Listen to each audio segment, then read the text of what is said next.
Question है, यह question है आपके सामने।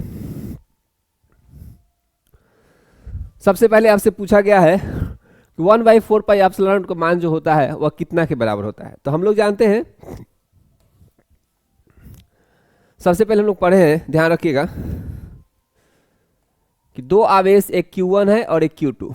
तो कूलम्स का जो कहना था कि दो आवेश यदि एक Q1 हो और एक Q2 हो, अगर जो दोनों प्लस प्लस रहता है तब तो रिपेल करेगा, और प्लस और माइनस रहे देन क्या करेगा, अट्रैक्ट करेगा। ठीक है, देन क्या करेगा, अट्रैक्ट करेगा। और इसमें जो लगने वाला बल होगा, ध्यान रखिएगा,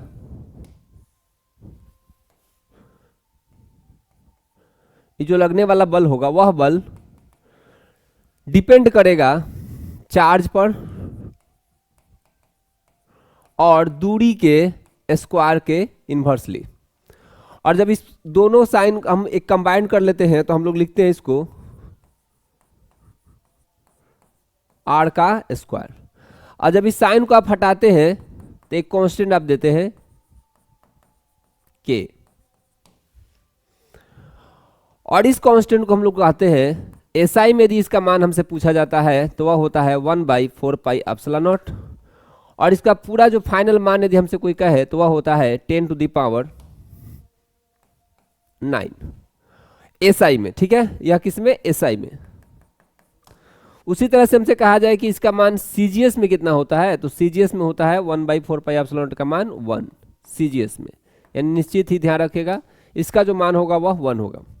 अब आपसे कहा जाए कि इसका यूनिट क्या होगा, तो इसका जो यूनिट यदि बात किया जाए तो हम जानते हैं कि के का मात्रक हमको बताना है। तो फोर्स का जो मात्रक न्यूटन होता है, तो फोर्स का मात्रक न्यूटन होगा, और मीटर स्क्वायर और पर कूलम स्क्वायर, यानी हो जाएगा न्यूटन मीटर स्क्वायर पर कूलम स्क्वायर। यानी हम कह सकते हैं कि 1/4 पाई एप्सिलॉन नॉट का जो मान होता है वह होता है 9 × 10⁹। और ये बात हम ध्यान रखेंगे कि आपका इसका जो यूनिट होगा वह होगा newton metre square coulomb square. साथ में जो ये एप्सिलॉन नॉट दिख रहा है इसका भी आप मात्रक याद जरूर करिएगा, मान भी याद रख लीजिएगा। तो अगर जो हम इस फॉर्मूला को थोड़ा सा आगे हम बढ़ा दें तो हो जाएगा F बराबर 1/4 पाई एप्सिलॉन नॉट, और हो जाएगा Q1 Q2 by are square. ध्यान रखिए कि जो फोर्स होता है यह एयर के लिए रहता है, किसके लिए रहता है, एयर के लिए। अगर जो कोई मीडियम है तो वहां पे हो जाएगा 1/4 पाई एप्सिलॉन नॉट और इंटू के हो जाता था, और Q1 × Q2 बाई क्या हो जाता है, आर स्क्वायर। के क्या होता है, डाइलेक्ट्रिक कांस्टेंट, जिसको हम लोग एप्सिलॉन नॉट आर से भी सूचित करते हैं रिलेटिव परमिटिविटी के लिए। तो यहाँ से आप इस फॉर्मूला को ऐसे भी लिख सकते हैं 1/4 पाई एप्सिलॉन नॉट ई आर, और गुण हो जाएगा Q1 × Q2 बाई आर का स्क्वायर। आप जानते हैं एप्सिलॉन नॉट का मान चाहे के का मान जो होता है एयर के लिए कितना होता है 1, एयर के लिए कितना होता है 1 एयर के लिए। ठीक है, चलिए आगे हम बात करें। जो इसमें हम जो एप्सिलॉन नॉट के बारे में बात कर रहे हैं, तो एप्सिलॉन नॉट का भी मान होता है, उसको आप ध्यान रखिएगा 8.85 × 10⁻12 होगा। ठीक है, और इसका मात्रक यदि निकालिएगा तो कूलम होगा, पर मीटर स्क्वायर न्यूटन हो जाएगा, चाहे न्यूटन पर मीटर स्क्वायर। लेकिन जो सबसे इंपॉर्टेंट यूनिट होता है वह होता है 8.85 × 10⁻12, और वह होता है आपका फैराडे और मीटर इनवर्स। आप जानते हैं फैराडे मीटर इनवर्स कहाँ से आता है, तो एप्सिलॉन नॉट गुने A/D। हम जानते हैं कि दो पैरेलल प्लेट के बीच का जो कैपेसिटी का जो फॉर्मूला होता है एप्सिलॉन नॉट A/D, और हम एप्सिलॉन नॉट का मान यहाँ से निकालें तो एप्सिलॉन नॉट हो जाएगा CD/A, और यहाँ से जो C का जो मात्रक होता है फैराडे और D का होता है मीटर, और हो जाएगा मीटर स्क्वायर। तो मीटर स्क्वायर से मीटर स्क्वायर कट जाएगा तो फैराडे, और फैराडे मीटर इनवर्स। तो एप्सिलॉन नॉट का जो मात्रक होता है फैराडे मीटर इनवर्स, और coulomb square newton metre square. ठीक है, तो ये वाला भी बात ध्यान रखिएगा आप। ठीक है, चलिए, और हम लोग इसके बारे में और कुछ, उसके बाद हम ये बात ध्यान रखेंगे कि फोर्स जो होता है मीडियम में जाने पर घट जाता है। ध्यान रखिएगा, फोर्स जो होगा मीडियम में जाने पर क्या हो जाता है, घट जाता है। यानी एयर में के से भाग लग जाता है, एयर में के से क्या लग जाता है, भाग लग जाता है। ये बात हम ध्यान रखेंगे। फिर उसके बाद अगर जो कोई कहे कि वाटर का डाइलेक्ट्रिक कांस्टेंट, तो लगभग वाटर का डाइलेक्ट्रिक कांस्टेंट का जो मान होता है वो 80 होता है। ये बात आप ध्यान रखिएगा। ठीक है, तो उसके बाद हम लोग ध्यान रखेंगे यहाँ पे, बढ़िया सब कुछ ठीक है यहाँ तक। आते हैं, चलिए, तो जो हमारे पास क्वेश्चन है वह है 1/4 पाई एप्सिलॉन नॉट का जो मान होता है वह होता है 9 × 10⁹, तो ये हो जाएगा 9 × 10⁹। नेक्स्ट हमसे कह रहा है कि which of the flowing relation is correct for electric field. तो इलेक्ट्रिक फील्ड का हम डिफिनीशन पढ़े हैं लोग कि इलेक्ट्रिक फील्ड होता है किसी चार्ज के कारण, वह होता है डिफाइन होता है फोर्स और पर यूनिट चार्ज, यानी कोई चार्ज है अपने आसपास जो फील्ड बना के रखेगा वह फील्ड होगा। सपोज दैट आर दूरी पर यदि हमसे कोई कहे कि इलेक्ट्रिक फील्ड का मान बता दीजिए, तो हम लोग पढ़े हैं आर दूरी पर इलेक्ट्रिक फील्ड का मान वह हो जाता है फोर्स बटा चार्ज, ठीक है। और हम जो टेस्ट चार्ज रखते हैं वह टेस्ट चार्ज यहाँ रहता है force per unit test charge, ठीक है, पर यूनिट टेस्ट चार्ज, तो यहाँ टेस्ट चार्ज है। अब यदि हम बात करें कि जो एफ का मान होता है तो वह होता है एफ बराबर क्यू नॉट होता है 4 pi epsilon naught into R का स्क्वायर, बात सही है। क्यू इंटू क्यू नॉट बटा 4 पाई एप्सिलॉन नॉट ही हो जाएगा आर का स्क्वायर, तो यहाँ से यदि और बट्टा में हो जाएगा क्या टेस्ट चार्ज क्यू नॉट हम लोग काट देते हैं, तो इलेक्ट्रिक फील्ड का जो मान होता है वह निकलता है Q by 4 pi epsilon naught और आर का स्क्वायर, यानी किसी भी चार्ज क्यू के कारण जो आर दूरी पर इलेक्ट्रिक फील्ड का जो मान होता है वह होता है Q by 4 pi epsilon not R square. किसी भी इस चार्ज के द्वारा अपने आसपास जो फील्ड बना के रखाता है वह कहलाता है आपका इलेक्ट्रिक फील्ड। और किसी इकाई कूलम आवेश पर किसी बिंदु पर यदि हम कोई चार्ज को इलेक्ट्रिक फील्ड में रख रहे हैं किसी बिंदु पर, और 1 कूलम आवेश पर जो बल लगता है उसको कहते हैं लोग इलेक्ट्रिक फील्ड इंटेंसिटी, तो इलेक्ट्रिक फील्ड इंटेंसिटी हो जाता है आपका, ठीक है।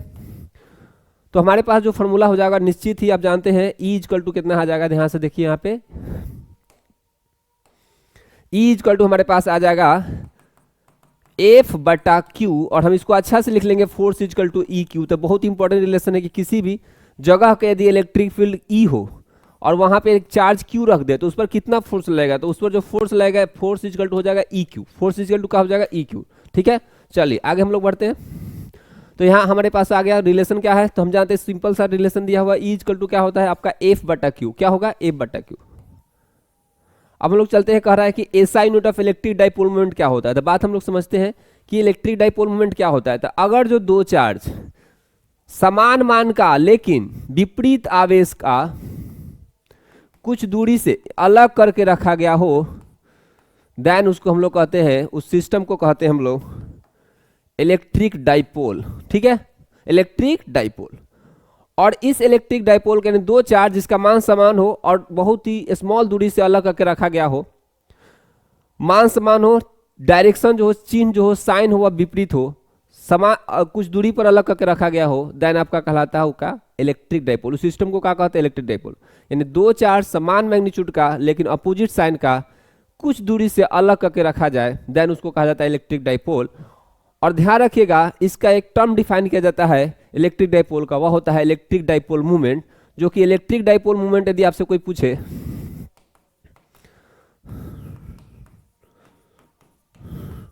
विद्युतीय द्विध्रुव आघूर्ण, तो वह होता है एक चार्ज ले लेते हैं लोग, एक चार्ज अगुणे दोनों चार्ज के बीच का दूरी, दोनों चार्ज के बीच का दूरी, दोनों चार्ज के बीच का दूरी, तो हम लोग इलेक्ट्रिक डाइपोल मूवमेंट को हम लोग पी से सूचित करते हैं, ये बात ध्यान रखना चाहिए।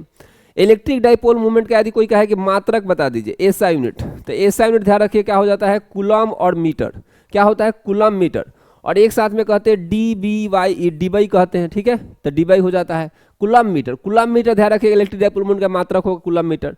डायमेंशन फॉर्मूला कहेगा तो आपका क्या हो जाएगा, चार्ज का होता है आई टी, चार्ज का क्या होगा आई टी, और दूरी का क्या होता है एल, तो आई टी एल हो जाएगा, मतलब इसको अच्छा कहेंगे तो एम एल का जीरो, एम एल एल का जीरो, सॉरी एम का जीरो, एम का जीरो एल और टी हो जाएगा और यहाँ पे आई हो जाएगा, ठीक है। ऐसे भी लिख सकते हैं आई टी एल लिख सकता है, यह बात ध्यान रखिएगा। दूसरा बात यह ध्यान रखिएगा जो इलेक्ट्रिक डाइपोल मूवमेंट का जो डायरेक्शन होता है वह निगेटिव से पॉजिटिव की तरफ होता है, हमेशा निगेटिव से पॉजिटिव की तरफ होता है। बाकी हम इलेक्ट्रिक डाइपोल मूवमेंट के बारे में और हम लोग बाद में चर्चा करेंगे, यहाँ तक तो कोई दिक्कत नहीं होना चाहिए, ठीक है। तो हमारे पास जो आ गया वह होता है क्या बताइए, इसका मात्रक पूछ रहा है ना, तो मात्रक क्या होता है कूलम मीटर, मात्रक क्या होता है कूलम मीटर। एक बात ध्यान रखिए पीछे जो हम लोग पढ़े हैं यहाँ पे, तो यहाँ पे हम लोग जो रिलेशन देखे हैं ध्यान रखिएगा यहाँ पे, तो इस वाले डाटा को हम लोग क्या कहते हैं, ध्यान रखिएगा तीन को हमारे पास एप्सिलॉन होता है, एक हमारा एप्सिलॉन होता है, एक हमारा एप्सिलॉन नॉट होता है, एगो ई आर होता है। इस तीनों में जो संबंध होता है वह होता है एप्सिलॉन नॉट गुने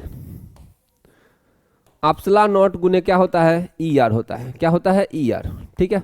तो ई नॉट बराबर एप्सिलॉन बराबर हो जाता है एप्सिलॉन नॉट गुने एप्सिलॉन आर, ठीक है। तो ये हो जाता है परमिटिविटी, बात समझिए है, रिलेटिव परमिटिविटी एप्सिलॉन आर है और एप्सिलॉन नॉट जो है एब्सोल्यूट परमिटिविटी है और एक परमिटिविटी है, ठीक है। तो एप्सिलॉन बराबर हो जाएगा आपका एप्सिलॉन और इंटू एप्सिलॉन आर, ठीक है। तो ये बात ध्यान रख रहिएगा। तो ये हमारा जो रिलेशन होता है रिलेटिव परमिटिविटी का ई आर बराबर पूछ रहा है, तो हम जानते हैं कि एप्सिलॉन बराबर क्या होता है, तो एप्सिलॉन नॉट गुने ई आर होता है। तो हमसे ई आर पूछा है, ध्यान रखिएगा। तो एप्सिलॉन हो जाएगा एप्सिलॉन नॉट, एप्सिलॉन बटा एप्सिलॉन नॉट हो जाएगा, एप्सिलॉन बटा एप्सिलॉन नॉट हो जाएगा, ध्यान रखिएगा। तो ये हमारा 4 नंबर हम लोग इसको कह सकते हैं। ध्यान रखिएगा, आपसे कह रहे हैं कि surface charge density charge is equal to, तो ध्यान रखिएगा सरफेस चार्ज डेंसिटी हम लोग को बात करना है। तो 3 तरह का हमारे पास चार्ज डेंसिटी होता है, चार्ज का डिस्ट्रीब्यूशन। एक होता है लीनियर चार्ज डिस्ट्रीब्यूशन, जिसको हम लोग लेमडा सूचित करते हैं, वह होता है चार्ज बटा लेंथ। क्या होता है? चार्ज बटा लेंथ, चार्ज बटा लेंथ। एक होता है सरफेस चार्ज डिस्ट्रीब्यूशन, एक होता है लीनियर चार्ज डिस्ट्रीब्यूशन, एक होता है सरफेस चार्ज डिस्ट्रीब्यूशन। ठीक है, तो सरफेस चार्ज डिस्ट्रीब्यूशन क्या होता है? चार्ज बटा एरिया। क्या होता है? चार्ज बटा एरिया।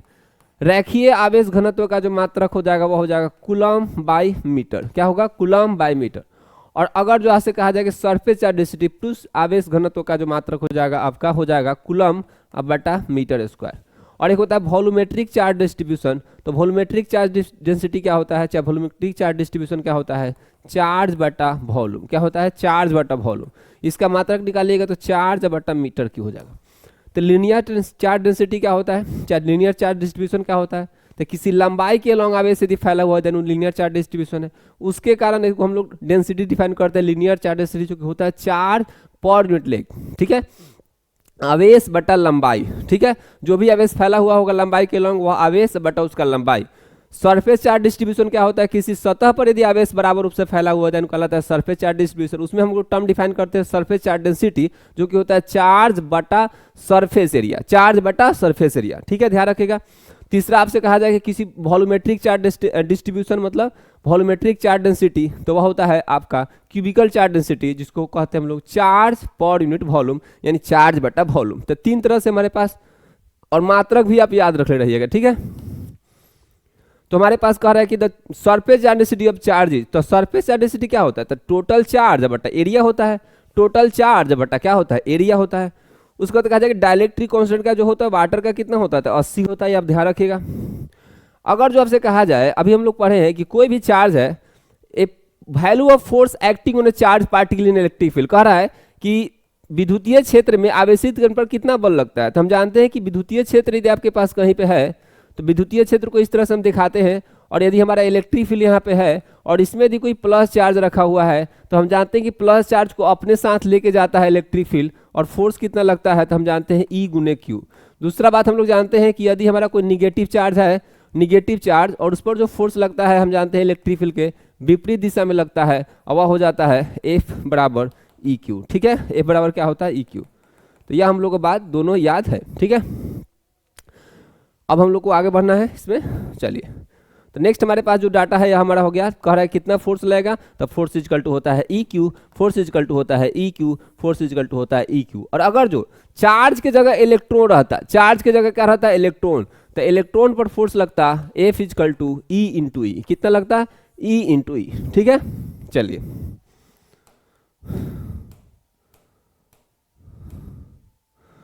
नेक्स्ट हमारे पास क्वेश्चन है,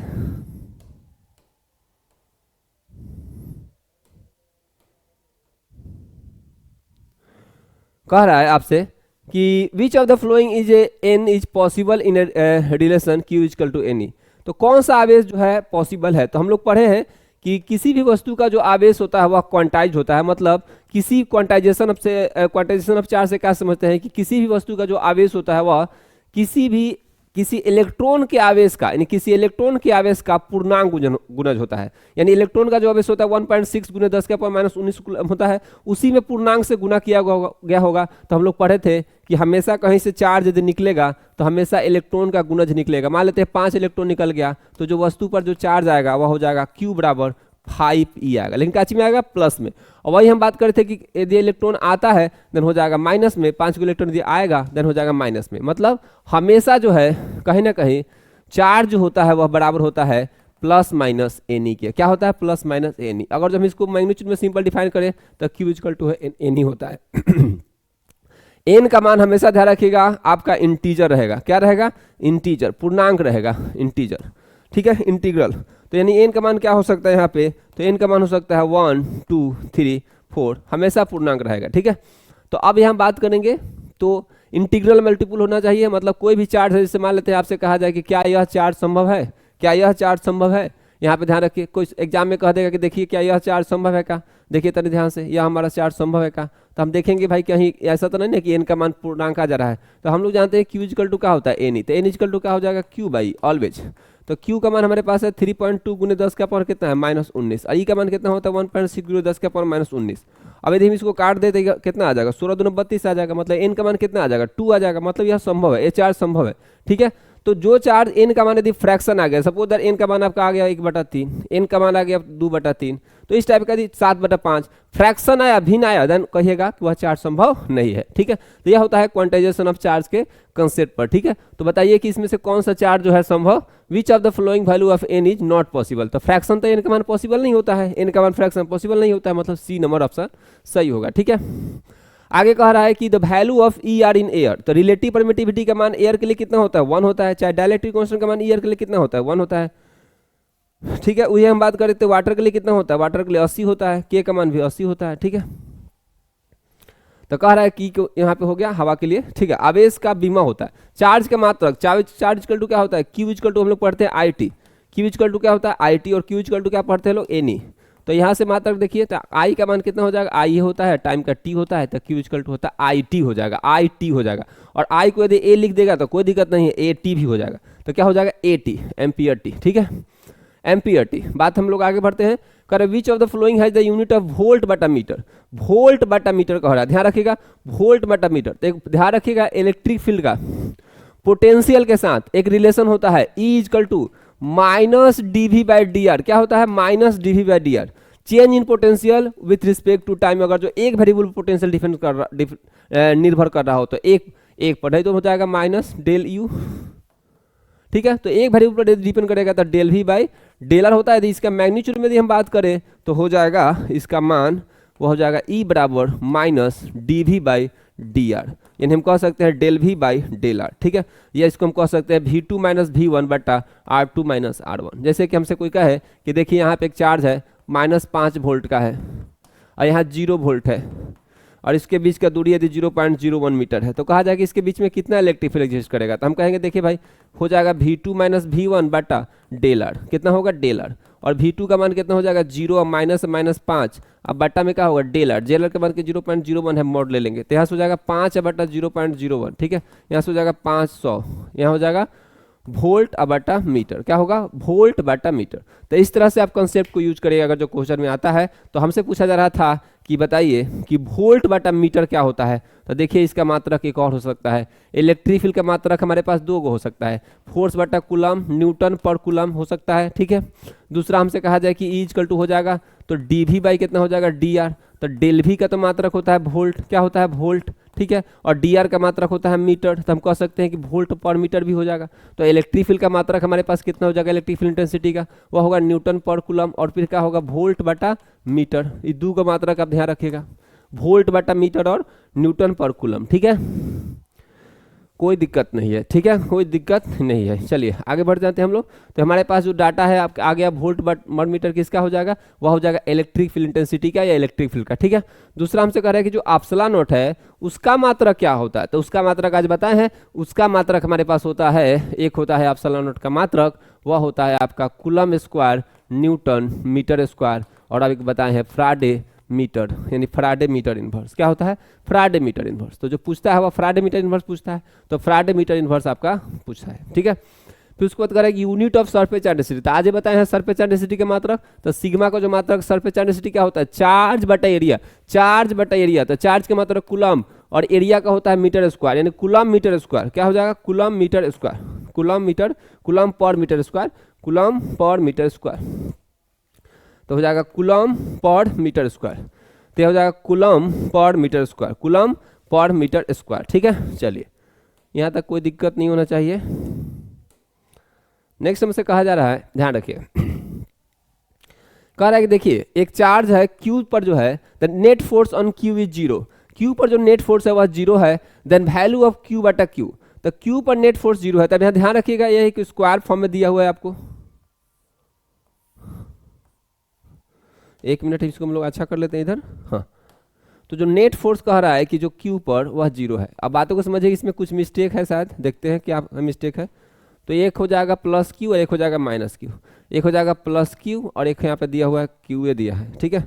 अब इसको हम समझते हैं, एक हमारे पास है क्यू और एक हो जाएगा क्यू। अब से कह रहा है कि जो नेट फोर्स है 1 Q, the net force on Q is 0, ठीक है। तो नेट फोर्स क्यू पर 0 कैसे होगा, तो यहाँ समझना है। देखिए अगर जो हमसे बात किया जाए तो ये हमारा आर हो जाएगा, ये आर हो जाएगा, ये आर हो जाएगा, ये आर हो जाएगा, ठीक है। तो क्या इस पर नेट फोर्स 0 होने का चांस है, देखते हैं। जैसे मान लेते हैं कि नेट किसी एक पर हम बात करते हैं, यह हमारा प्लस है, सपोज दैट प्लस रही हो, प्लस रहता तो फोर्स ऑफ फोर्स क्या करेगा, अट्रैक्ट करेगा। और अगर जो मान लेते हैं प्लस रहे तब तो रिपेल करेगा इधर में, और यही पे यदि प्लस रहे देन देते रिपेल करेगा। इसका मतलब नेट फोर्स 0 होने का कोई चांस नहीं, क्योंकि आप देखिएगा रिजल्ट नहीं इधर आ जाएगा। तो इसका मतलब यह हुआ कहीं ना कहीं क्वेश्चन में है प्रॉब्लम। एक चार्ज हमारा निश्चित ही क्या होना चाहिए, माइनस, तो कोई ना कोई चार्ज इसमें क्या होना चाहिए, माइनस। तो या तो हम इसको माइनस बना सकते हैं, इस वाले को हम माइनस बनाएंगे, इस दोनों को हम क्या बनाएंगे, माइनस, ठीक है। तो ये ध्यान रखिएगा, या तो इसको माइनस कर देगा और नहीं तो इसमें से कोई एगो चार्ज का होना चाहिए माइनस, तब जाके आपका जो डायरेक्शन है, ये जो रिजल्ट है, ध्यान रखिएगा इस तरह से नहीं हो पाएगा। तो यहाँ से जो है आपका कहानी बदल जाएगा, यहाँ से ध्यान रखिए। यह जो है ई वाला फोर्स तो सपोज दैट इधर में हो जाएगा, ठीक है। और ये जो फोर्स है यहाँ पे प्लस क्यू था, तो ये अट्रैक्ट करेगा इसको अट्रैक्ट करेगा कितना से, एफ फोर्स से मान लिया अट्रैक्ट करा है, और ये सपोज दैट एफ डैश है, और ये भी इसको अट्रैक्ट करेगा एफ फोर्स से, ठीक है। अब हम बात करें इसमें के बीच में कोण कितना है, तो कोण है कितने का, 45 डिग्री, और ये भी कोण कितने का है, 45 डिग्री, ठीक है। अब हम बात करें इस पर जो नेट फोर्स होगा वो कैसे टूटेगा, तो हम जानते हैं कि इधर की तरफ कंपोनेंट टूट जाएगा, दो कंपोनेंट टूटेगा, एक तो हो जाएगा इसका एफ कॉस 45, एक इधर टूटेगा इसका भी, तो इधर टूट जाएगा, इधर रखिए जस्ट परपेंडिकुलर टूटेगा इसका, एक मिनट, हाई वाला इधर टूट गया कॉस 45, इसके जस्ट परपेंडिकुलर टूटेगा क्या, एफ साइन और 45, ठीक है। और इसके जस्ट इधर टूट गया है कितना, एफ कॉस 45, और इसके तरफ टूटेगा क्या, एफ साइन 45, एफ साइन 45। तो इस डायरेक्शन में तो फोर्स कैंसिल आउट हो जाएगा, क्योंकि एफ साइन 45 कैंसिल आउट हो जाएगा। हमसे कह रहा है कि जो नेट फोर्स होना चाहिए, तो नेट फोर्स देखिए तो ध्यान से, एक तो उधर में लगेगा एफ डैश, और दो को इधर में लग रहा है कितना, 2f cos 45, ठीक है, 2f cos 45। यदि एफ डैश का मान निकालना हो तो हम जानते हैं कि जो दूरी होगा कॉर्न लेना पड़ेगा, तो कॉर्न कितना हो जाएगा, तो आर का स्क्वायर प्लस कार्ड का स्क्वायर, तो यह हो जाएगा आपका कितना, डायगोनल लेना पड़ेगा, तो सॉरी डायगोनल, यह हो जाएगा √2r, कितना हो जाएगा, √2r। तो इसके लिए तो दूरी हो जाएगा कितना, q capital Q into Q, ध्यान रखिएगा फॉर्मूला हो जाएगा Q capital Q by 4 pi epsilon naught, और हो जाएगा √2r का स्क्वायर। ये तो फोर्स इसके लिए हो गया। उसके बाद हम बात करें कि इसके लिए फोर्स कितना हो जाएगा, तो ये तो आप जानते हैं कितना हो जाएगा, Q गुने Q by 4 pi epsilon naught, और ये हो जाएगा r का स्क्वायर, जो कि f है, ये क्या है f, और यही f इसके लिए भी हो जाएगा, यहाँ वाला f भी हो जाएगा, हाई वाला f, ये वाला f भी होगा कितना, Q into Q by 4 pi epsilon not, हो जाएगा r का स्क्वायर। तो यहाँ में यदि भर दे एफ डैश का मान, तो हो जाएगा Q into Q by 4 pi epsilon naught और √2r का square minus 2 into F, Q into Q by 4 pi epsilon naught और r का स्क्वायर और 1 बाई √2। क्वेश्चन में कह रहा है कि जो नेट फोर्स होना चाहिए वो 0, तो तब आप बताइए Q बटा Q, ठीक है। तो इस वाले डाटा को हम इधर खींच लेते हैं तो हो जाएगा 2 into Q by 4 pi epsilon not r का स्क्वायर और 1 बाई √2। बात करें तो यहाँ हो जाएगा Q square 4 pi epsilon naught, और हो जाएगा 2r का स्क्वायर, ठीक है। उसके बाद हम डाटा को देखें तो यहाँ से 4 pi epsilon not r square, 4 pi epsilon not r square cut जाएगा, फिर उसके बाद Q से Q कट जाएगा, और फाइनली हो जाएगा आपका यहाँ पे हमको पूछा जा रहा था, ये हो जाएगा 2Q और बट्टा में √2, अब बराबर हो जाएगा यहाँ पे Q, अब बाई में 2। अब हमसे पूछा जा रहा था बड़ा वाला Q बटा छोटा वाला Q, ठीक है, बड़ा वाला Q बटा छोटा वाला Q, तो छोटा वाला Q उधर गिरा देते हैं, 2 इधर आ जाएगा, तो 4 बाई हो जाएगा √2, और हो जाएगा आपका बड़ा वाला Q बटा छोटा वाला Q। अभी 4 √2 को हम लिख सकते हैं, ऊपर नीचे √2 से गुना करिएगा तो 2 तो कट जाएगा, तो 4 बाई √2 हो जाएगा गुने √2 और बाई √2 हो जाएगा बराबर बड़ा वाला Q बटा छोटा वाला Q, और फाइनली आपको दिखाई देगा 2 से 2 कट जाएगा, तो 2 हो जाएगा और Q बाई छोटा वाला Q, ठीक है। तो इस तरह से हम देख सकते हैं कि 2 √2 आएगा, तो ठीक है। तो यहाँ पे थोड़ा सा सुधार करने की जरूरत था क्वेश्चन में, ठीक है, जिस साल पूछा था उसमें थोड़ा सा सुधार करने की जरूरत था। अब कह रहे कोई बॉडी है उसको हम चार्ज कर देंगे, तो ध्यान रखिए किसी बॉडी को हम यदि चार्ज कर दे तो कुछ बातों का हमको ध्यान रखना है। तो यदि कोई वस्तु हम चार्ज कर दिए, तो ध्यान रखिए यदि हम चार्ज करेंगे तो 2 तरह से केस हो सकता है। हम किसी वस्तु को जब आवेशित करेंगे तो उसका मास बढ़ भी सकता है, ध्यान रखिएगा, और घट भी सकता है। यदि हम इसको पॉजिटिव चार्ज कर रहे हैं, मान लेते हैं हम इसमें से इलेक्ट्रॉन निकाल रहे हैं, तो इलेक्ट्रॉन यदि निकाल रहे होंगे तब मास का हो जाएगा, घट जाएगा। और यदि हम निगेटिव चार्ज कर रहे हो, क्या कर रहे हो, निगेटिव चार्ज, तो कहीं ना कहीं इलेक्ट्रॉन हम ऐड कर रहे होंगे तो मास तो निश्चित बढ़ जाएगा, क्योंकि एक इलेक्ट्रॉन का मास होता है 9.1 गुणित 10 का पावर माइनस 31 किलोग्राम। तो एक एक इलेक्ट्रॉन आपका मास जो है बढ़ाता जाएगा यदि जोड़ रहे हैं तो, मतलब माइनस चार्ज यदि हो रहा होगा तब मास बढ़ जाएगा, और यदि पॉजिटिव चार्ज होगा तो मास का हो जाएगा, घट जाएगा। इसका मतलब यह हुआ कि यदि किसी वस्तु को हम आवेशित कर दें, नॉर्मल खाली कह रहा है कि आवेशित करें, तो इसको जो मास है वो बढ़ भी सकता है और घट भी सकता है, क्योंकि हम इसके बारे में बोला नहीं है कि चार्ज कैसा हो रहा है। ठीक है, तो ये बात ध्यान रखिएगा। चार्ज के कुछ कुछ और गुण ध्यान रखिएगा। जो चार्ज है आपका जो है मोशन से प्रभावित नहीं होता है, यानी चार्ज यदि मोशन कर रहा है तो उसके जो वैल्यू में परिवर्तन नहीं होगा। चार्ज जो होता है 3 तरह का कंडीशन भी होता है। यदि चार्ज मोशन कर रहा है देन आपका इलेक्ट्रिक फील्ड और मैग्नेटिक फील्ड दोनों क्रिएट करेगा। यदि चार्ज रेस्ट में है देन इलेक्ट्रिक फील्ड क्रिएट करेगा। और चार्ज यदि मोशन कर रहा है लगातार अपना वेग बदल रहा है then electric field, magnetic field, और साथ में अपने से ऊर्जा को भी ईएमएफ के फॉर्म में रेडिएट करता है। ये बात हम लोग जानते हैं। ठीक है, चलिए, तो क्या हो सकता है, चार्ज जो हो सकता है आपका मास आपका बढ़ भी सकता है और घट भी सकता है। ठीक है, दूसरा बात यदि हमसे कहा जाए कि इलेक्ट्रिक डाइपोल मोमेंट पर जो है टॉर्क का कहानी क्या होता है, तो टॉर्क यदि हम बात करें तो सबसे पहले तो हम इलेक्ट्रिक डाइपोल के बारे में कुछ कुछ जान गए हैं। सबसे पहले कंसेप्ट हमने जान गए हैं कि इलेक्ट्रिक डाइपोल का हमारे पास माइनस क्यू है और एक हमारा प्लस क्यू है। तो जितना भी बात है हम इस पर समझ लेते हैं। सबसे पहले तो हम इलेक्ट्रिक डाइपोल मोमेंट का मात्रा मान कितना होता है, तो हम जानते हैं कोई भी एक चार्ज अगुने दूरी होता है, कोई भी चार्ज अगुने दूरी, तो यह कहलाता है electric dipole. Electric dipole moment क्या, इलेक्ट्रिक डाइपोल क्या होता है, तो इलेक्ट्रिक डाइपोल होता है दो चार्ज समान दूरी से अलग करके रखा, दो चार्ज जिसका मान समान हो और साइन आपका विपरीत हो, कुछ दूरी से अलग करके रखा गया था, उसको सिस्टमों को कहा जाता है इलेक्ट्रिक डाइपोल। और इसका जो वैल्यू होता है, उसके जो स्ट्रेंथ होता है, हम इलेक्ट्रिक डाइपोल मूवमेंट से सूचित करते हैं, वह होता है इलेक्ट्रिक डाइपोल मूवमेंट। वह होता है आपका एक वेक्टर क्वांटिटी, और इसका जो मात्रक उतरक सब जान गए हैं लोग, P बराबर होता है Q गुने 2L, Q गुने 2L। अगर जो L लंबाई यदि हम लिए हैं, L लंबाई यदि लिए है तो QL हो जाएगा। ठीक है, डायरेक्शन का हम बात करें तो ध्यान रखिएगा हमेशा निगेटिव से पॉजिटिव की तरफ होता है इसका डायरेक्शन, किधर से किधर तरफ, निगेटिव से पॉजिटिव की तरफ ऑलवेज। ठीक है, उसके बाद जो इसमें इंपॉर्टेंट पॉइंट आता था, मात्रक तो हम जाने गए हैं कूलम मीटर होता है, मात्रक तो हम जाने गए हैं क्या होता है कूलम मीटर। डायमेंशन हम जान गए हैं आई टी एल होता है, आई टी और एल। ठीक है, आई टी और एल होता है। ठीक है, आई टी और एल, इतना बात हम जान गए हैं।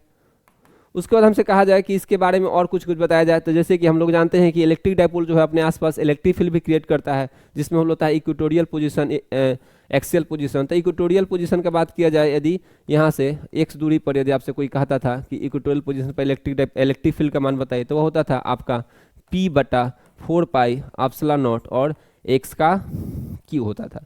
उसके बाद हमसे कहा जाता था कि एक्सियल पोजीशन पर इलेक्ट्रिक फील्ड का मान बताइए, तो इक्वेटोरियल वाला था इतना होता था और एक्सियल वाला होता था कितना, 2p/4πε0 और x का q। उसके बाद हम बात करते थे इक्वेटोरियल वाला जो होता था, आप समझ सकते हैं कि दुगुना जो एक्सियल वाला होता है वह हो जाता है किसके, एक्सियल वाला इलेक्ट्रिक फील्ड जो होता है एक्सियल वाला वह होता है दुगुना ऑफ इक्वेटोरियल। ये बात हम जानते हैं। एक्सियल मतलब यहाँ पे निकालना रहता है एक्सियल पोजीशन, और इक्वेटोरियल मतलब यहाँ पे निकालना रहता है। ठीक है, उसके बाद हमसे कहा जाए कि किसी भी एनी पॉइंट पर यदि आपको कोई क्या है कि इलेक्ट्रिक फील्ड का मान बताइए, तो होता है P/4πε0 XQ। ठीक है, √3 cos स्क्वायर थीटा +1 क्या होता है, √3 cos square theta +1। Any point पर यदि आपको इलेक्ट्रिक फील्ड निकालना है यानी की तरह से होता है। ठीक है, दूसरा हमसे कहा जाए कि पोटेंशियल का मान बताइए एनी पॉइंट पर, तो एनी पॉइंट पर पोटेंशियल यदि आपसे कोई क्या है इलेक्ट्रिक डाइपोल से, आपको कोई भी इलेक्ट्रिक डाइपोल है, ये हमारा -Q है और ये +Q है, इसका डायरेक्शन इधर में है। सपोज दैट यहाँ पे कोई कह रहा है कि r दूरी पर थीटा कौन से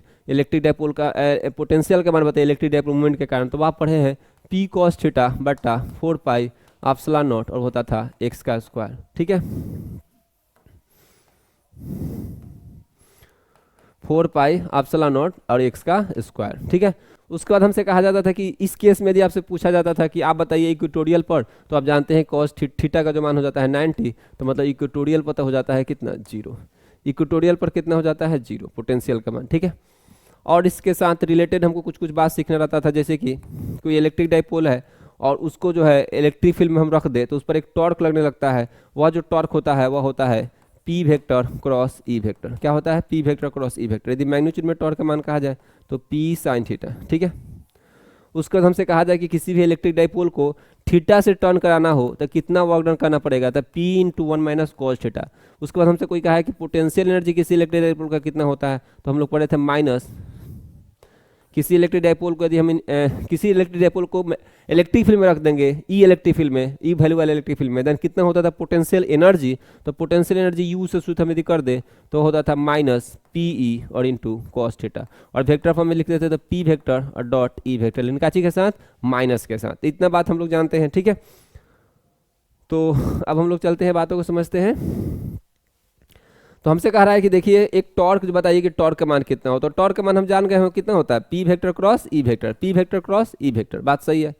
उसके बाद हमसे कह रहा है कि देखिए जो इलेक्ट्रिक डाइपोल है वह जो है उसका जो वैल्यू है, कह रहा है कि इसमें हिंदी नहीं है, नहीं है, कह रहा है कि electric dipole moment of electric dipole made of the two charges having the something something, charge जो दे दिया है, तो चार्ज का जो मान तो दे दिया है Q1 का मान और Q2 का मान, मतलब दोनों चार्ज का मान तो समान समान है, दे दिया है, ठीक है। तो हमको कोई भी एक चार्ज हम यहाँ से ले लेते हैं, तो कोई भी चार्ज हो गया 3.2 और गुने 10 का पावर -19, न्यूमेरिकल क्वेश्चन अच्छा सा दे दिया है थोड़ा सा को। और जो लंबाई है, लंबाई मतलब दोनों के बीच का दूरी 2a चाहे l, 2a चाहे l दिया हुआ है सीधे सीधे 2.4 गुने 10 का पावर -10। और अब से कहा जाए कि इसका डाइपोल मोमेंट बता दीजिए, तो बहुत ही आसानी से हम डाइपोल मोमेंट बता देंगे, वह हो जाता है P बराबर Q गुने 2a। तो Q का मान आपको दिया हुआ है टोटल 3.2 गुने 10 का पावर -19 गुने 2a, 2a का जो मान है वह है 2.4 गुने 10 का पावर -10, ठीक है, -10। अब इसको हम बढ़िया करेंगे तो फाइनली आपको गुना हो जाएगा, तो 32 को हमको करना है 24 से, तो कर दीजिएगा 32 को 24 से, ठीक है, 32 को हम कर लेंगे 24 से। तो 32 को यदि हम 24 से गुना कर ले, ठीक है, तो हो जाएगा आपका 8 हो जाएगा, 4 12 हो जाएगा, 2 दूना 4 हो जाएगा, 3 दूना 6 हो जाएगा 8, और ये हो जाएगा 6 और ये हो जाएगा 7, 0.2 अंक यानी 7.68 और 7.68 है यहाँ पे, तो गुना हो जाएगा आपका 7.68 हो जाएगा, और गुने 10 का पावर यहाँ पे हो जाएगा माइनस में 19 को जुड़ रहा है, तो 29 को हो जाएगा। तब देखते हैं लोग जाके आंसर के बारे में क्या कह रहा है। तो 7.68 गुने 10 का पावर -29 है, तो 29 वाला हम मारेंगे, और ध्यान रखिएगा वहाँ पे 7.68, ठीक है। तो यहाँ पे हमारे पास नीचे थी बी होना चाहिए, ठीक है। आगे कह रहा है the intensity of electric field at A point on the surface of A charge of a conductor. तो कह रहा है कि आपका जो किसी भी कंडक्टर से जो आपका इलेक्ट्रिक फील्ड इंटेंसिटी का जो कंडीशन क्या होता है, तो हम जानते हैं कि इलेक्ट्रिक फील्ड इंटेंसिटी का हम लोग पढ़े थे, इलेक्ट्रिक फील्ड लाइन जो होता है हमेशा कंडक्टर पर 90 डिग्री पर रहता है। कितने पर रहता है? 90 डिग्री। हमेशा क्या होता है? लंबवत होता है। हम लोग जानते हैं लंबवत होता है किसी भी कंडक्टर पर। इलेक्ट्रिक फील्ड लाइन जो होता है हमेशा क्या होता है? लंबवत। इसका मतलब हम कह सकते हैं कि इलेक्ट्रिक फील्ड का जो डायरेक्शन होगा वो लंबवत होगा। दूसरा बात हमसे पढ़े थे कि किसी भी कंडक्टर के अंदर जो है इलेक्ट्रिक फील्ड लाइन्स एग्जिस्ट नहीं करता है, मतलब वहाँ पे नेट चार्ज जीरो होता है चूंकि कंडक्टर के अंदर, और उसके कारण जो है इलेक्ट्रिक फील्ड का मान भी जीरो हो जाता है, जो बताता है कि अंदर आपका लाइन एग्जिस्ट नहीं करेगा। तो ये बात हम लोग जाने थे इलेक्ट्रिक फील्ड लाइन्स में, ठीक है। तो कितना रहता है? 90 डिग्री। तो हमेशा इलेक्ट्रिक फील्ड जो होता है वह आपका इलेक्ट्रिक फील्ड किसी भी सरफेस के सतह पर, कंडक्टर की सतह पर क्या होगा? लंबवत होगा, perpendicular the surface, perpendicular to the surface. आगे कह रहा है परमिटिविटी का मान कितना होता है, जो कि हम लोग बचपन से जानते हैं कितना होता है? 8.85 गुना 10 का पावर -12। और इसमें डिस्कशन के लिए हम लोग आगे बढ़ जाते हैं। कोई दिक्कत तो नहीं लग रहा है इसमें, बाकी सब ठीक है। आगे कह रहा है, यहाँ तक हो गया हम लोग का। तो आप कह रहे हैं कि what is the unit of SI unit of electric dipole moment, जो कि हम लोग पहले हटा दिए हैं, सब हटाइए। कह रहे हैं कि SI unit of electric field, तो हम लोग जानते हैं न्यूटन पर कूलम होता है, ये हटा दीजिए। 1 स्टेट कूलम, ध्यान रखिएगा कूलम, तो कूलम में ध्यान रखिएगा एक कूलम जो होता है, ध्यान रखिएगा कूलम जो होता है 3 गुने 10 का पावर आपका हो जाता है 9 ESU। क्या होता है? ESU। तो चार्ज का 2 यूनिट होता है, मेनली 2 यूनिट। एसआई यूनिट होता है कूलम और CG यूनिट होता है क्या चीज? ESU। क्या होता है? ESU। और आपसे एग्जाम में ये भी पूछ सकता है कि 1 ESU जो होता है कितने के बराबर होता है, तो 1 ESU हो जाएगा 1/3 गुने 10 का पावर 9, इतना कूलम, ठीक है। ये बात ध्यान रखेगा। तो 2 चीज आप ध्यान रखिएगा, इसमें उल्टा का कभी पूछ सकता है, ठीक है। तो 1 कूलम में तो 3 गुने 10 का पावर 9 ESU, तो ये बात दे ही दिया है। एक बात बताइए कि स्पेसिफिक चार्ज के बारे में यदि आपसे पूछा जाए कि स्पेसिफिक चार्ज क्या होता है, तो किसी ऑफ इलेक्ट्रॉन पूछा जा रहा है, तो इलेक्ट्रॉन का चार्ज उसके मास से हम भाग दे दें। किससे भाग दे दें? मास से यदि हम भाग दे दें इलेक्ट्रॉन के चार्ज से, देन आपका निश्चित ही निकल जाएगा स्पेसिफिक चार्ज ऑफ इलेक्ट्रॉन, ठीक है। विशिष्ट आवेश घनत्व, तो यहाँ पे आपको दिया हुआ इलेक्ट्रॉन का विशिष्ट आवेश कितना होता है, तो वह आपसे पूछा जा रहा है विशिष्ट आवेश। तो इलेक्ट्रॉन के चार्ज और उसके मास, तो हो जाएगा आपका किसी भी मतलब पार्टिकल का हम निकाल सकते हैं, प्रोटॉन का भी निकाल सकते हैं, लेकिन प्रोटॉन के चार्ज और उसके मास से भाग देना पड़ेगा। चूंकि इलेक्ट्रॉन का पूछ रहा है, तो 1.6 गुने 10 का पावर कितना होगा? -19 बटा में हो जाएगा 9.1 गुने 10 का पावर -31, और इसको अच्छा करेंगे तो 1.6 हो जाएगा और बट्टा में 9.1 हो जाएगा गुने, यहाँ से आप करिएगा तो आपका जो है आपका आ जाएगा यहाँ से ऊपर जाएगा तो 10 का पावर कितना हो जाएगा 11।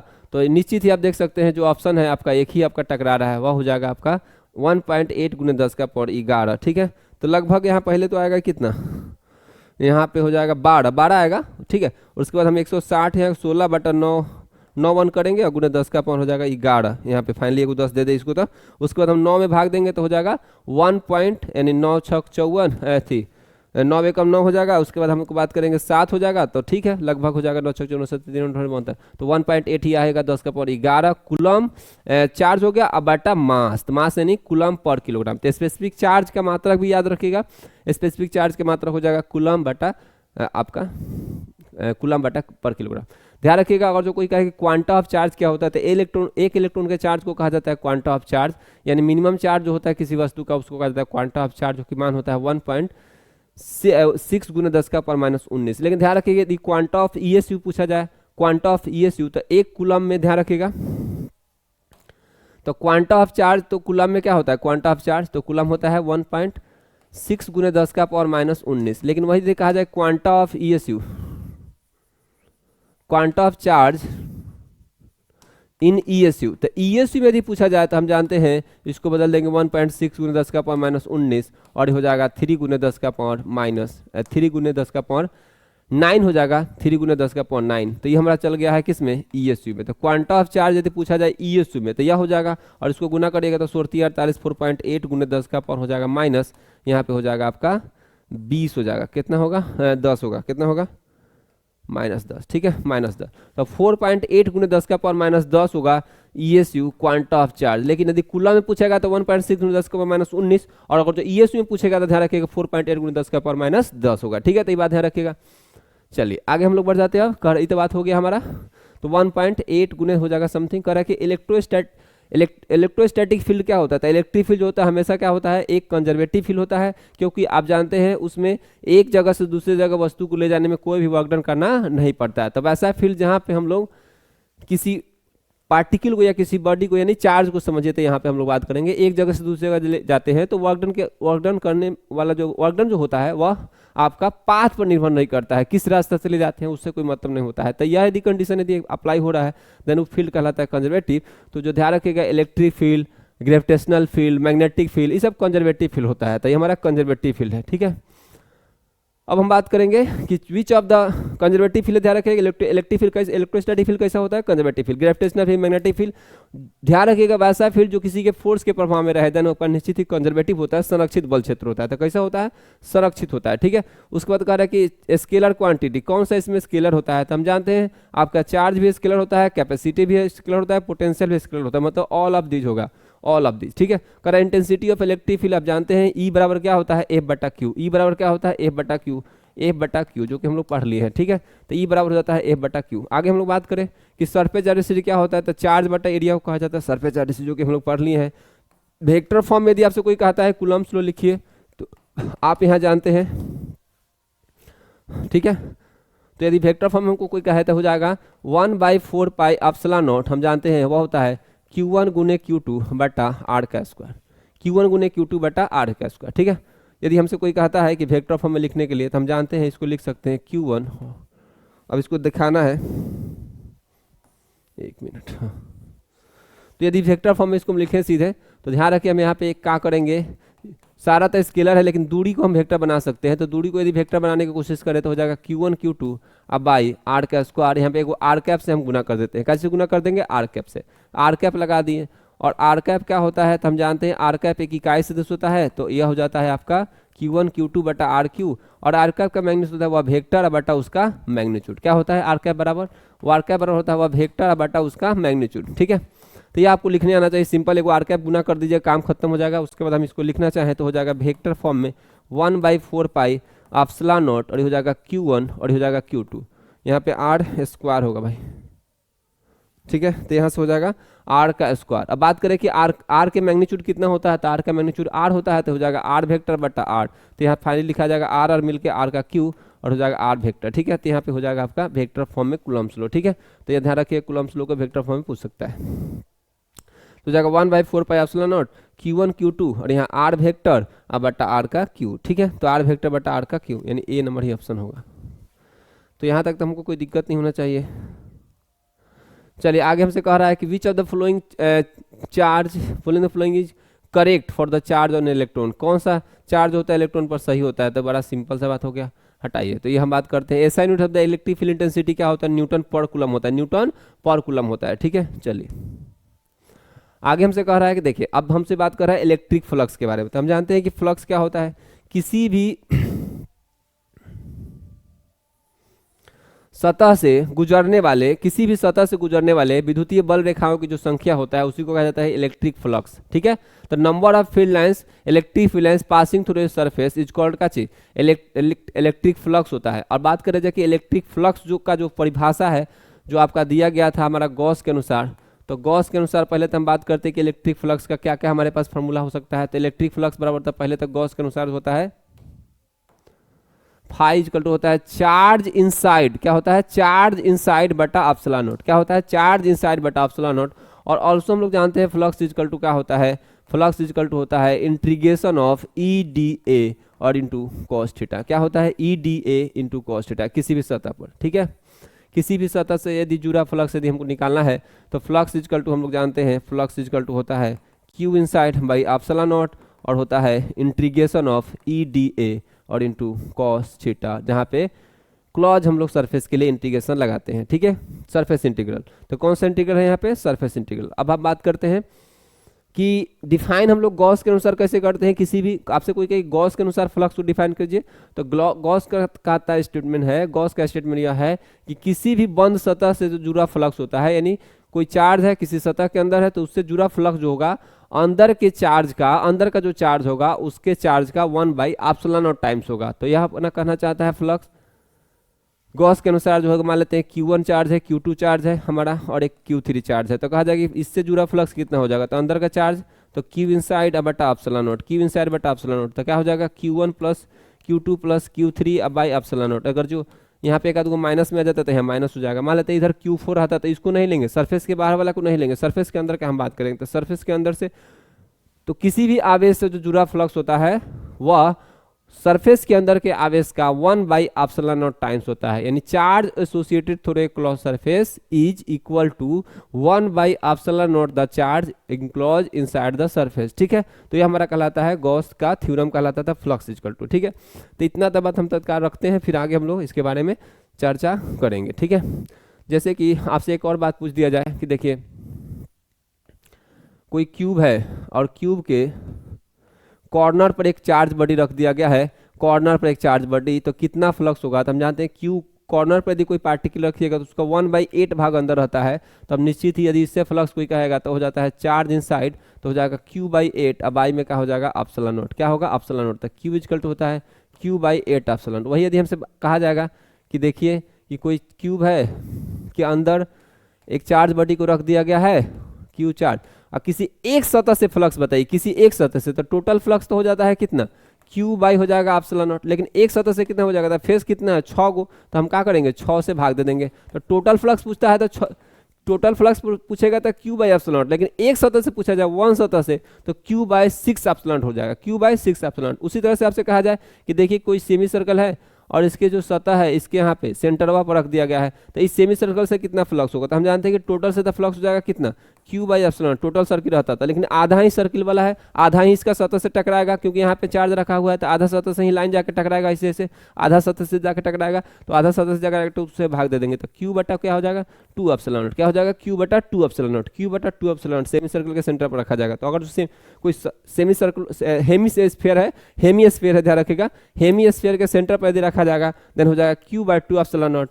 किसी भी क्यूब के अंदर रखा जाएगा, पूरे सतह से पूछा जाएगा तो Q/एप्सिलॉन नॉट, एक सतह से पूछा जाएगा Q/6 एप्सिलॉन नॉट, कॉर्नर पर यदि कोई चार्ज रखा गया देन Q/8 एप्सिलॉन नॉट, ठीक है। तो ये हमारा, तो हम लोग अब समझते हैं, कह रहा है कि ऐसा नोट बताइए इलेक्ट्रिक फ्लक्स। हमारे पास इलेक्ट्रिक फ्लक्स का मात्रा क्या होता है, हम लोग फार्मूला क्या होता है। तो हमारे पास इलेक्ट्रिक फ्लक्स का जो फार्मूला है कुछ वह होता है sigma charge inside by epsilon not, charge inside by epsilon not. तो इसे भी बना सकते हैं, लेकिन हम लोग बेटर होगा कि ईडीए से बना दे। ईडीए कॉस थीटा होता है ना, इंटीग्रेशन ऑफ, अच्छा फाइनली हम लोग रफली कहें तो ई ए कॉस जीरो का मान यदि 1 हो जाएगा तो ई ए हो जाएगा।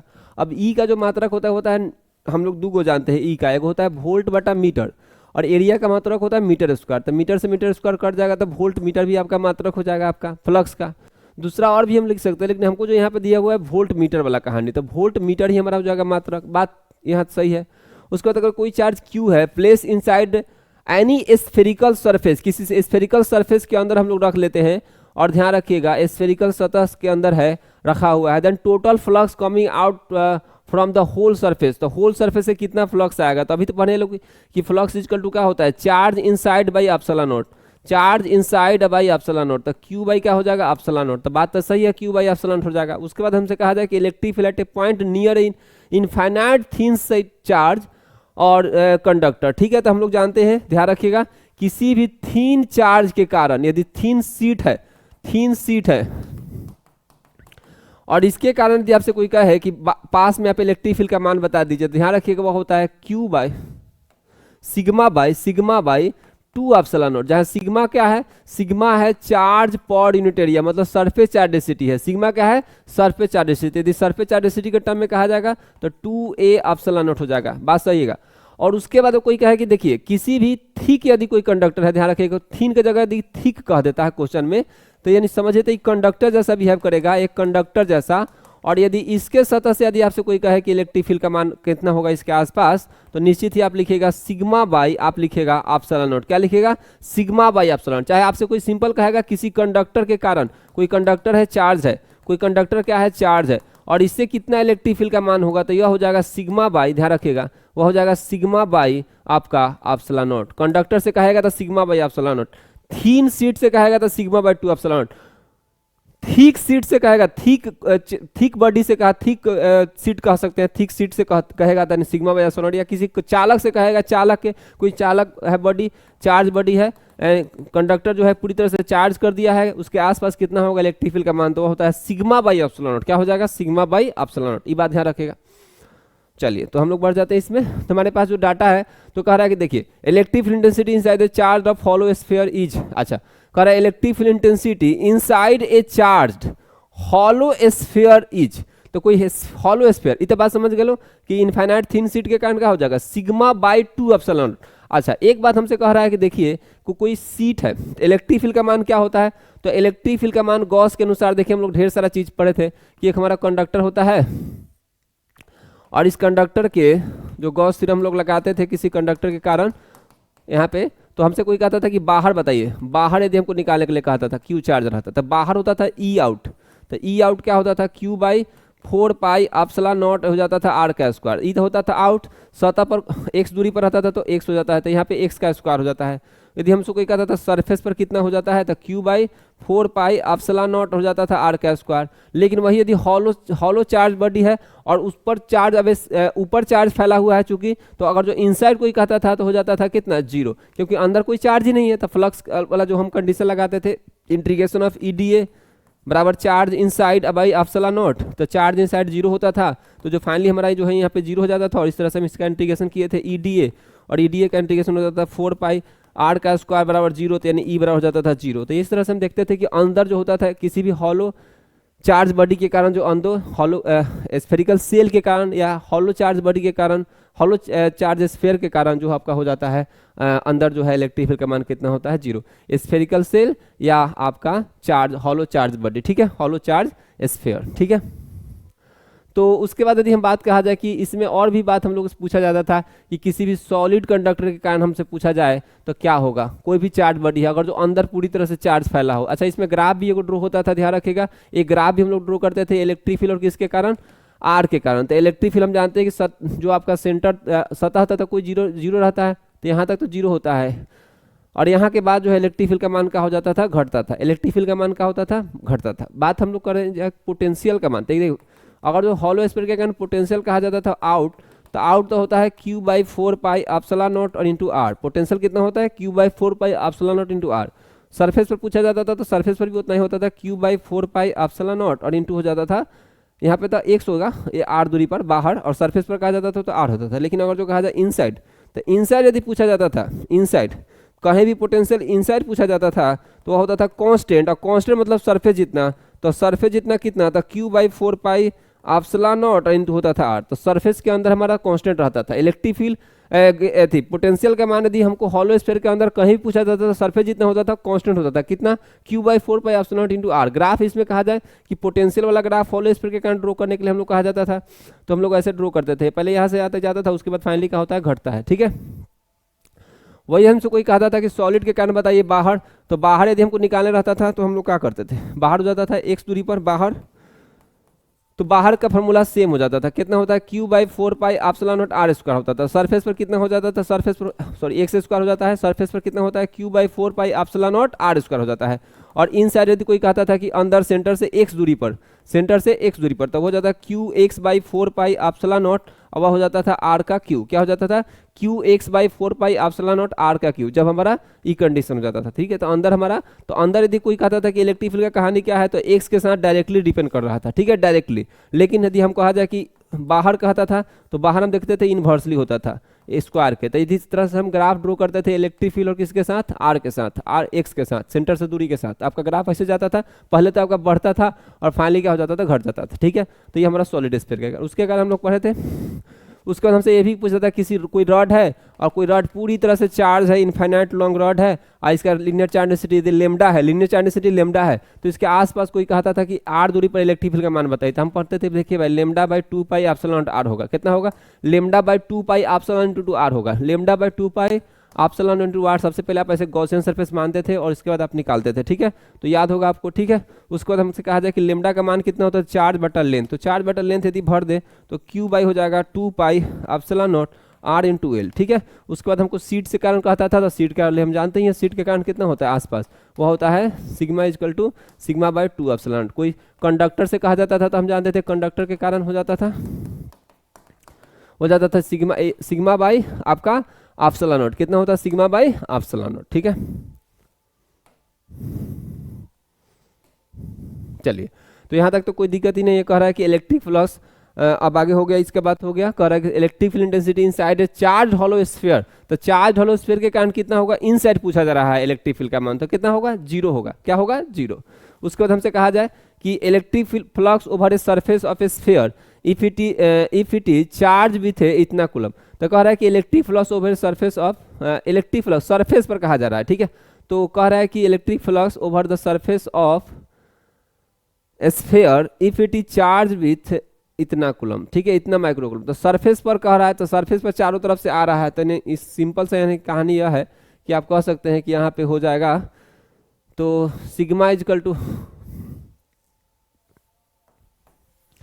तो फ्लक्स इजकल टू क्या होता है यहाँ पे, तो फ्लक्स इजकल टू हो जाएगा आपका, फ्लक्स इजकल टू हम जानते हैं होता है integration of E D A. तो पूरा सरफेस के लिए हम इंटीग्रेट कर दें तो हो जाएगा ई ए, क्या हो जाएगा, ई ए। और ई ए तो सतह पर कितना होता है इलेक्ट्रिक फील्ड का मान हम जानते हैं, सतह पर इलेक्ट्रिक फील्ड का मान हो जाता है, आप जानते हैं क्यू बाई हो जाएगा Q by 4 pi epsilon naught, और ये हो जाएगा आपका आर का स्क्वायर, तो आर का स्क्वायर हो जाएगा। ठीक है, उसके बाद हमसे कहा जाए कि कितना होगा एरिया, तो 4 पाई 4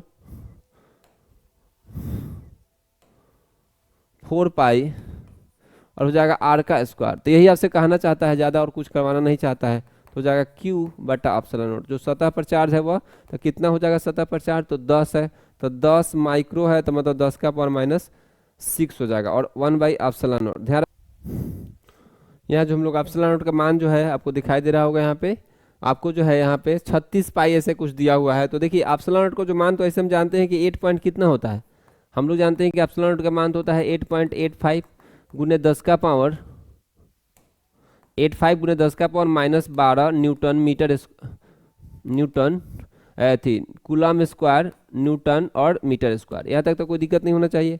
लेकिन यदि आपसे एग्जाम में ऐसा कुछ डाटा नहीं दिया हुआ है, ध्यान आपको इसको कैसे करिएगा, तो हम तो जानते हैं कि एक प्रकाश का चाल होता था, आपको याद होगा 1 बाई एप्सिलॉन नॉट गुने म्यू नॉट होता था, सी बराबर 1 बाई रूट अंडर एप्सिलॉन गुने म्यू नॉट। ठीक है, तो ये बात हम जानते हैं। इसी में यदि हम मॉडिफिकेशन करें, दोनों तरफ वर्क कर दे, तो हो जाएगा सी का स्क्वायर बराबर हो जाएगा 1 बाई म्यू नॉट हो जाएगा और यहाँ पे हो जाएगा एप्सिलॉन नॉट। और एप्सिलॉन नॉट का मान यदि हम निकालने जाएँ तो 1 बाई हो जाएगा म्यू नॉट गुने सी का स्क्वायर। और फाइनली यदि हम कहें तो एप्सिलॉन नॉट बराबर हो जाएगा म्यू नॉट का मान कितना होता है, तो 4 पाई गुने 10 का पावर माइनस 7 होता है, ध्यान रखिएगा। और आप सी का मान कितना होता है, 10 का पावर हो जाता है 8, इसका स्क्वायर करेंगे तो जो फाइनली आपको दिखाई देगा एप्सिलॉन नॉट का मान जो हो जाएगा वह हो जाएगा 1 बाई, तो 9 है 9 चौका 36 हो जाएगा, तो 36 पाई तो इधर हो गया। अब 10 का पावर माइनस 7 है, 16 है, तो 16 तो 11 हो जाएगा। कितना हो जाएगा, 10 का पावर 11, 8 16 है, सही है। और 16 तो 9 होगा, यहाँ पे हो जाएगा 9, ठीक है। तो हम कह सकते हैं कि एक और ही कहानी है यहाँ पे कि एप्सिलॉन नॉट का जो मान है एक और कहानी रचता है क्या, 1/36 पाई गुने 10 का पावर 9, क्या होगा 10 का पावर 9। तो ये वाला डाटा यदि आप भरते हैं तो थोड़ा सा इसका देखना पड़ेगा। तो आप 1/एप्सिलॉन नॉट का मान जो हो जाएगा 1/36 पाई गुने 10 का पावर 9, 1/36 पाई गुने 10 का पावर 9, 1/36 पाई गुने 10 का पावर 9। फाइनली इसी को बढ़ाने के बाद ही निकलता है, तो 1/36 पाई गुने 10 का पावर 9 हो जाएगा। तो 10 गुने हो जाएगा यहाँ पे माइनस में, यह हो जाएगा 36 पाई, 1/36 पाई, तो 1/36 पाई करिएगा तो 1/36 पाई गुने 10 का पावर कितना हो जाएगा 9। और फाइनली जो है ऊपर जाएगा 36 पाई, तो यहाँ हो जाएगा 36 पाई है, तो यहाँ हो जाएगा 36 पाई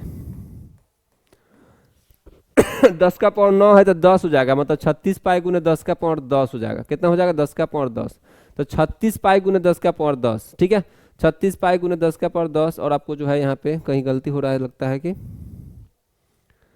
तो गलती यहाँ पे हो रहा है, देखिए तो ध्यान से, यहाँ पे 9 है और यहाँ पे करिएगा तो कितना बचेगा, 9 बाई 10 हो जाएगा, कम कर दीजिएगा तो 4 आएगा, कितना होगा 4 आएगा। तो इसका आंसर आ जाएगा 36 पाई गुने 10 का पावर 4, 36 पाई गुने 10 का पावर 4, बात सही है, ठीक है। न्यूटन मीटर स्क्वायर पर कूलम, न्यूटन मीटर स्क्वायर, यहाँ पे कूलम स्क्वायर, यहाँ पे गलती लिखा हुआ है कहीं पे, कहाँ सही है, मात्रक यहाँ गलती है लिख दिया है सॉरी, यहाँ पे न्यूटन मिस्टेक है इसका मात्रक में, ठीक है। लेकिन 36 पाई गुने 10 का पावर 4, ठीक है, तो इसको हटाइए आप।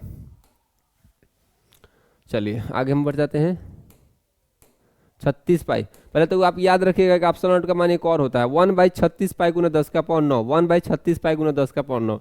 नेक्स्ट हम लोग अब बढ़ जाते हैं इलेक्ट्रिक पोटेंशियल के तरफ। तो हम जानते हैं कि पोटेंशियल क्या होता है किसी भी चार्ज के कारण, तो वह होता है work done by charge, work done per unit charge, ठीक है, work done per unit charge, यानी किसी भी अनंत वाले बिंदु से वहां पे जहां पे कोई ग्रेविटेशनल इलेक्ट्रिक फील्ड का कोई प्रभाव नहीं हो, वहां से एक पार्टिकुलर बिंदु तक लाने में जितना हमको वर्क डन करना पड़ता है 1 कूलम आवेश को, उसी को कहा जाता था इलेक्ट्रिक पोटेंशियल। तो वर्क डन बाई चार्ज, और आपसे कहा जाता था कि पोटेंशियल डिफरेंस के टर्म में यदि आपको लिखने के लिए तो हम कहते थे चार्ज गुने पोटेंशियल डिफरेंस। तो क्यू वर्क डन बराबर एक और तरीका होता है चार्ज गुने पोटेंशियल का डिफरेंस। बाकी सब हम जानते हैं कि पोटेंशियल का जो फॉर्मूला होता है वह कितना होता है किसी भी चार्ज के कारण, तो हम जानते हैं निकलता है वह होता है Q/4 पाई एप्सिलॉन नॉट और इंटू आर, ठीक है, ये बात हम जानते हैं। यह होता है किसी पॉइंट चार्ज के कारण। वही यदि डाइपोल के कारण हमसे कहा जाता था किसी एनी पॉइंट पर Q/4 पाई एप्सिलॉन नॉट हो जाता था आर का स्क्वायर, ठीक है। उसमें हमारा इक्वेटोरियल और एक्सियल दोनों हो जाता था। इक्वेटोरियल पर हो जाता था आपका 0, इक्वेटोरियल पर पॉइंट पर यदि 0 और एनी पॉइंट पर कोई कहता था तो यह होता था, ठीक है। उसके बाद यदि हम बात करें इसमें मात्रक उत्रकता समझ रहे हैं, मात्रक क्या हो जाएगा आपका, हो जाएगा मात्रक में हो जाएगा आपका जूल पर कूलम, तो हो जाएगा वोल्ट आपका हो जाता है, इसको हम लोग क्या कहते हैं वोल्ट। जूल कूलम इनवर्स को क्या कहते हैं वोल्ट, जूल कूलम इनवर्स को क्या कहते हैं वोल्ट। इसका यदि डायमेंशन फॉर्मूला पूछ देगा तो ml² हो जाएगा और t-2 क्या होगा ml² t-2 और चार्ज का क्या हो जाएगा it। तो इसको अच्छा करेंगे तो हो जाएगा ml² t-2 और यहाँ से हो जाएगा i का पावर -1 और t का पावर -1। इसको हम अच्छा करेंगे तो हो जाएगा ml² t-3 और i-1, ठीक है। चलिए तो हमारे पास जो डाटा है हो जाएगा, कह रहा है कि किसी पॉइंट r के कारण कह रहा है कि कोई चार्ज q के कारण r दूरी पर इलेक्ट्रिक पोटेंशियल का मान कितना होता है Q/4 pi epsilon not r होता है, बात सही है। यहाँ पे पोटेंशियल ग्रेडियंट तो हम लोग जानते हैं, ध्यान रखिएगा, इलेक्ट्रिक फील्ड बराबर क्या होता है -dV/dr, -dV/dr। इलेक्ट्रिक फील्ड और इलेक्ट्रिक पोटेंशियल में क्या रिलेशन था, इक्वल टू -dV/dr। और इसी को क्या कहते हैं हम लोग पोटेंशियल ग्रेडियंट, यह क्या कहलाता है पोटेंशियल का ग्रेडियंट।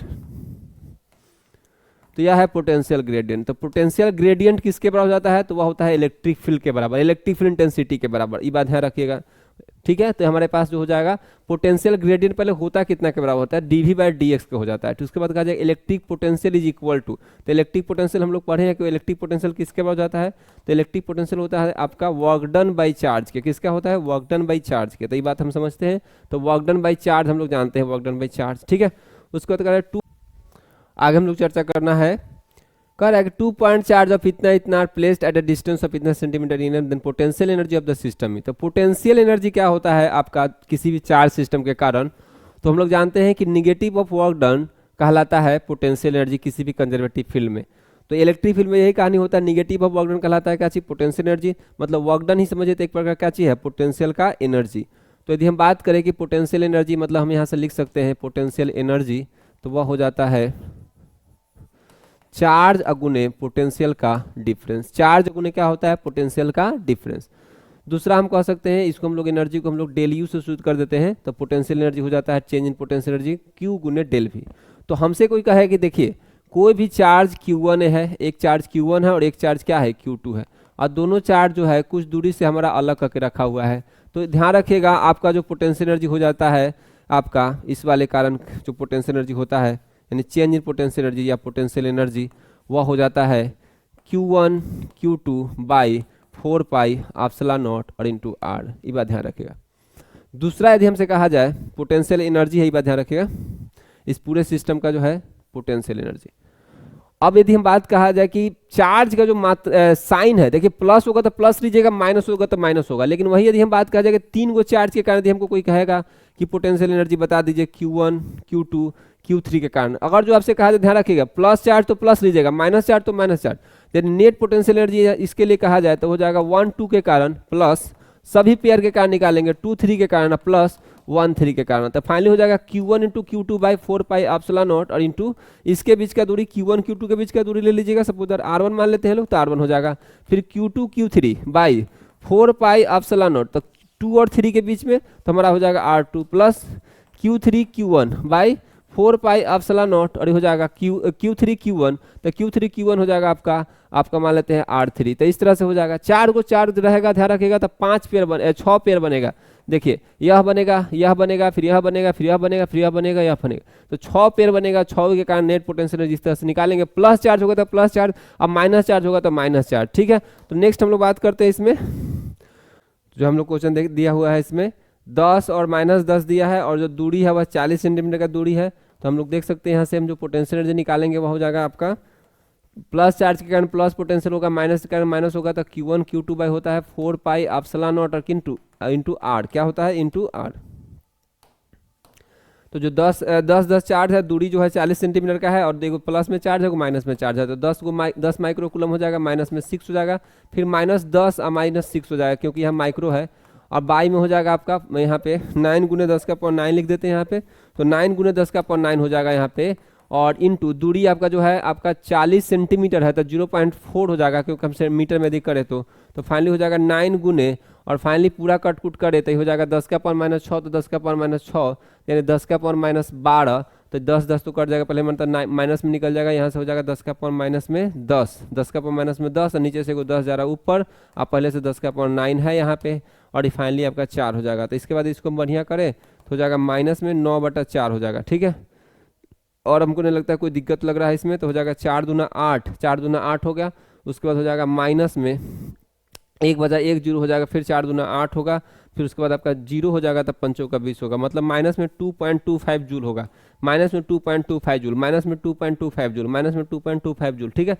उसके बाद हम बात करें तो इलेक्ट्रिक पोटेंशियल एट इक्वेटोरियल वाले पोजीशन पर हो जाता है, आप जानते ही हैं 2p/4 pi p/4 pi epsilon not x3, और एक्सेल वाले पर होता है 2p/4 पाई एप्सिलॉन नॉट आपका x3, ठीक है। तो यहाँ ध्यान रखिएगा, तो हो जाएगा, अच्छा एनी पॉइंट पर कह रहा है क्या कि इलेक्ट्रिक पोटेंशियल पूछा जा रहा है। अच्छा electric potential on in equatorial position, अच्छा पोटेंशियल है, बहुत बढ़िया, पोटेंशियल दिया हुआ है, तो पोटेंशियल हम लोग जानते हैं कि कितना होता है इक्वेटोरियल पोजीशन पर, तो कितना होता है, तो वह होता है p cos θ/4 pi epsilon not r होता है, r का स्क्वायर होगा यहाँ पे, और थीटा का मान कितना हो जाएगा यहाँ पे 90, क्योंकि हम लोग एनी पॉइंट वाला तो पढ़े हैं, ये होता है फॉर्मूला, हाई वाला फॉर्मूला एनी पॉइंट पर थीटा कोण बनाकर रहेगा, लेकिन जब सीधा हो जाएगा तो कितना हो जाएगा 90, तो थीटा का मान 90, तो यानी पी का जो मान होगा वह कितना हो जाएगा, वी का जो मान हो जाएगा 0, कॉस 90 का मान कितना होता है 0, तो वी का जो मान होगा वह 0 हो जाएगा।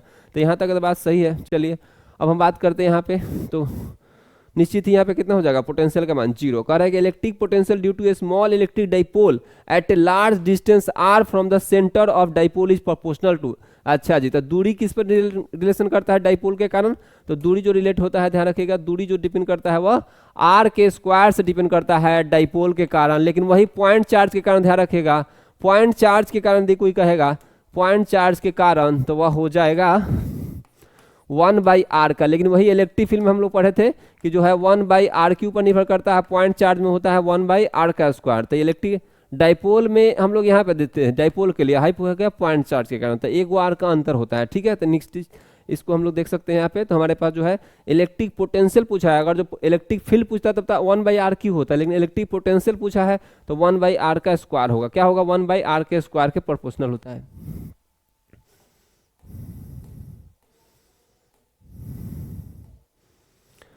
नेक्स्ट हम लोग बात करते हैं कैपेसिटर के बारे में। तो कैपेसिटर क्या होता है, चार्ज स्टोरिंग डिवाइस होता है जो चार्ज को क्या करता है, स्टोर करता है in the form of electrical potential energy. ठीक है, तो किसी भी कैपेसिटर का कंडीशन हम लोग जानते हैं कि कैपेसिटर हमारा अलग अलग टाइप का हो सकता है, अलग अलग शेप का हो सकता है। तो यदि हमसे कहा जाए कि मेन कैपेसिटी कैसे डिफाइन किया जाता है किसी भी कैपेसिटर का, तो मान लेते हैं कोई कंडक्टर है और ये चार्ज अपने में स्टोर किया है Q, और अगर जो पोटेंशियल डिफरेंस यदि हम बात करें, चाहे पोटेंशियल का जो डिफरेंस है वह सपोज दैट डेल V है, चाहे V है सपोज दैट, तो वह जो डिफाइन करते हैं Q/V, यानी पर यूनिट पोटेंशियल डिफरेंस के कारण, यानी इकाई पोटेंशियल डिफरेंस के कारण कितना वह चार्ज अपने में स्टोर कर सकता है, वह कहलाता है कैपेसिटी। तो Q/ होता है पोटेंशियल का डिफरेंस। अब यदि हम बात करें कि इसके यूनिट के बारे में, तो यूनिट हम समझते हैं कि चार्ज का जो मात्रक होता है कूलम होगा, वोल्ट हो जाएगा, तो कूलम वोल्ट हो जाएगा, और कूलम वोल्ट इन्वर्स लिखा जाएगा, और इसको हम लिखते हैं फराड।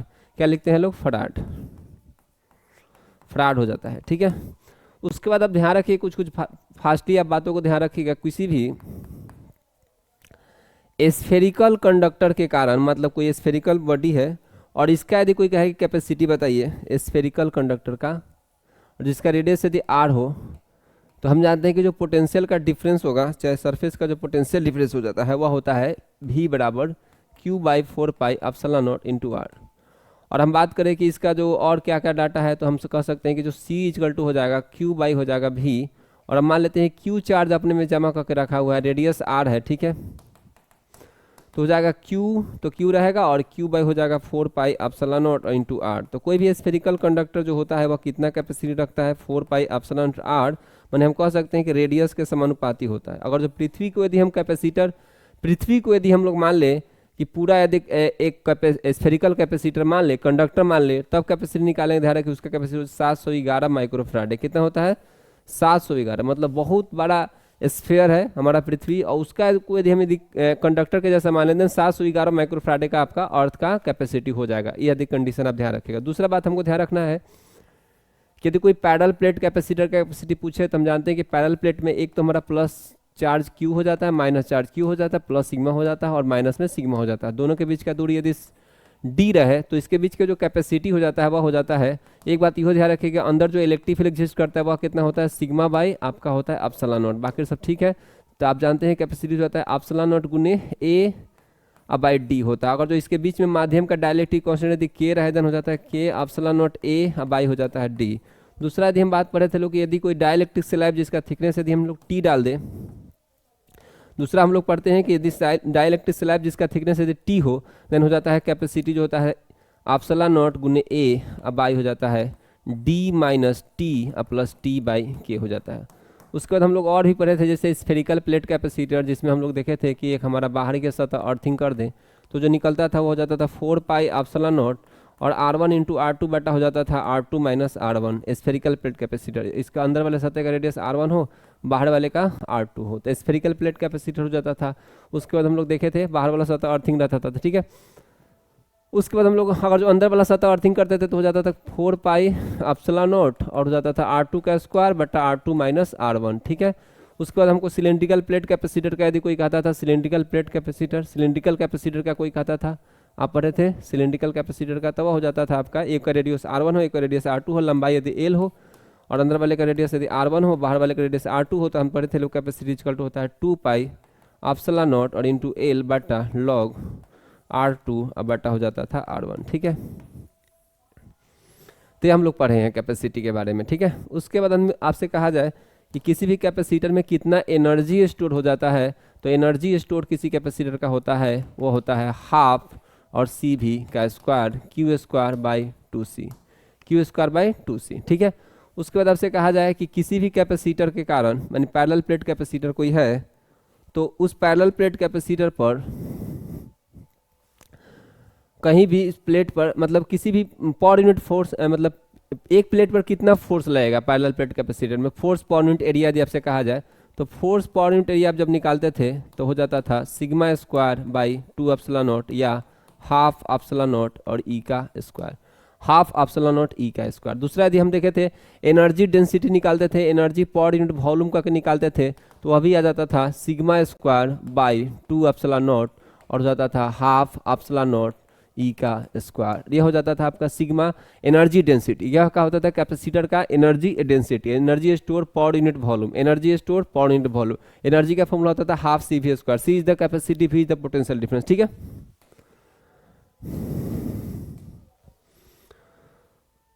तो अब हमसे कह रहा है कि 1 फराड किसके बराबर जाता है, तो अभी अभी देखे हैं कि चार्ज Q इक्वल टू होता है C इक्वल टू क्या होता है Q बाई V, चाहे हम Q इक्वल टू कह सकते हैं, Q इक्वल टू C भी कह सकते हैं, Q इक्वल टू C भी याद रखिएगा, ज़्यादा देर तक याद रहेगा।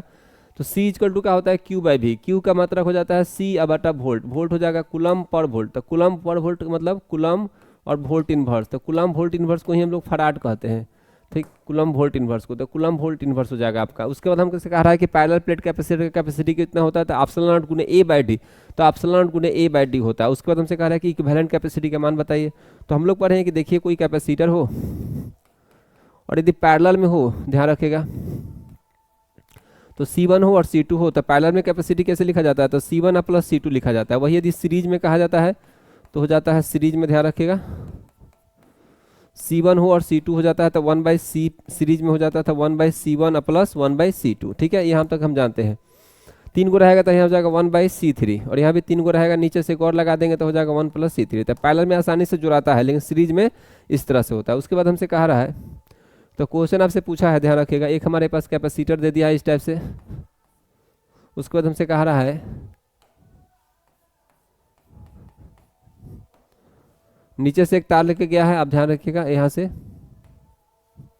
ऊपर दे दिया है एक C कैपेसिटी, यहाँ पे एक C दे दिया, यहाँ पे A है और यहाँ पे B है।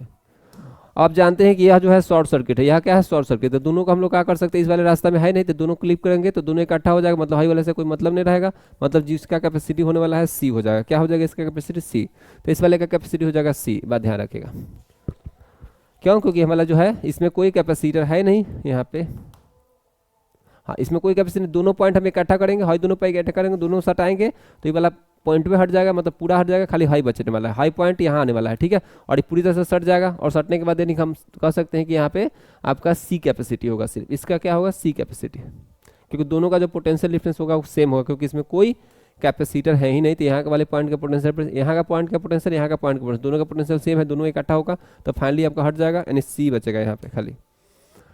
आगे हमसे कह रहा है कि sum of the charge in the collecting plate and condensing plate of the charge of the capacitor, कह रहा है कि कितना होगा, कह रहा है कि आवेशी संधारित्र पर संग्रहित पट्टियों और संघनन पट्टियों के आवेशों का जोड़ कितना होता है। तो जो चार्ज स्टोर करता है, जो बगल में रहता है, उसमें दोनों का जोड़ कितना होता है, तो एक ऊपर प्लस होता है, एक ऊपर माइनस, तो नेट चार्ज कितना हो जाता है, वह होता है 0, नेट चार्ज कितना हो जाएगा 0।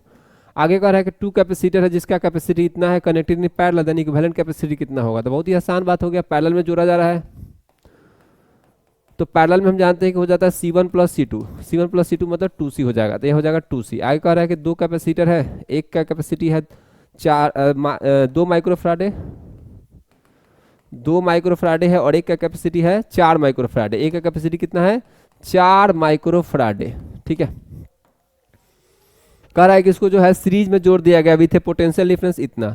ठीक है, इसको सीरीज में जोड़ दिया गया, एक सीरीज में जोड़ दिया गया इस वाले को, और पोटेंशियल डिफरेंस कितना है आपको लगा दिया गया बैटरी, तो बैटरी जो है लगा दिया गया है कितना से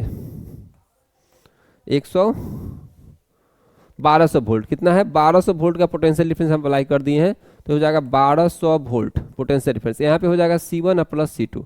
आगे हमसे पूछा जा रहा है कि देखिए आप बताइए then potential difference across the two C, तो टू सी के अक्रॉस पोटेंशियल डिफरेंस। देखिए जब भी ऐसा क्वेश्चन आ जाए ध्यान रखिएगा सबसे पहले आप नेट कैपेसिटी निकालने की कोशिश करिएगा। तो नेट कैपेसिटी हम सीरीज में है तो निकालना शुरू करें, तो हम जानते हैं कि सीरीज के लिए डायरेक्ट नेट कैपेसिटी कैसे निकाला जा सकता है, तो डायरेक्ट छोड़िए ऐसे ही निकालते हैं लोग। तो नेट कैपेसिटी यदि हम लोग निकाले तो यह हो जाएगा सी नेट इजकल टू हो जाता है 1/C1 और 1/C2। अब फाइनली इसको निकालते हैं तो आप जानते हैं कितना हो जाता है C1 इंटू C2 बटा C1 प्लस C2 सीरीज में जुड़ा गया था।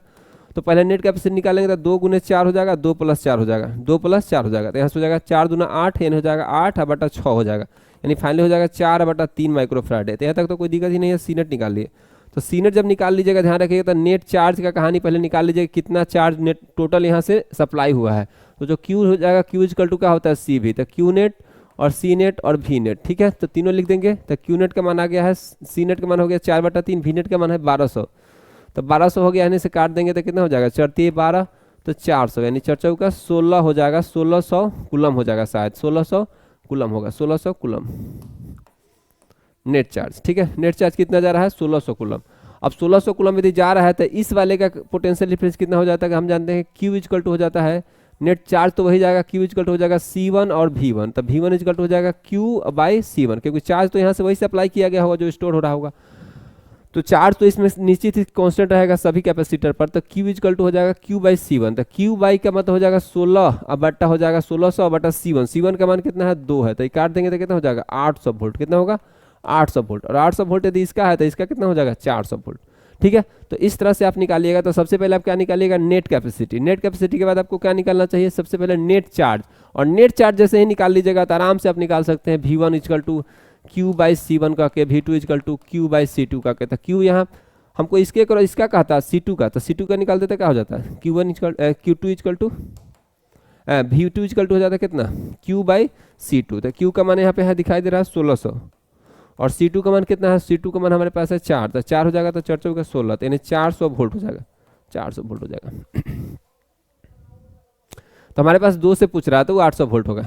आगे हमसे कह रहा है 3 capacitor each of connected in series then net resultant capacity, series में जोड़ा जा रहा है। तो सीरीज में हम जानते हैं n कैपेसिटर अगर जोड़ दिया जाए, ध्यान रखिएगा सीरीज में यदि n कैपेसिटर यदि आपको जोड़ दिया जाए, सीरीज में n को कैपेसिटर यदि पैरेलल में सीरीज में जोड़ दें, n कैपेसिटर आइडेंटिकल रहे, देन हो जाता है सी नेट हो जाता है C/N, क्या होता है C/N। वही हम बात करें कि पैरेलल में यदि हम जोड़ देते हैं तो क्या हो जाता है, पैरेलल में यदि जोड़ देंगे तो पैरेलल में जोड़ेंगे तो CP इजकल हो जाएगा CP NC हो जाएगा, क्या हो जाएगा NC, और ये हो जाएगा C/N और हो जाएगा NC, C/N और NC, ठीक है। तो 3 गो यदि जोड़ा गया है तो 3 गो है तो क्या हो जाएगा NC हो जाएगा, NC मतलब 3C हो जाएगा। नेक्स्ट हम लोग बात करते हैं,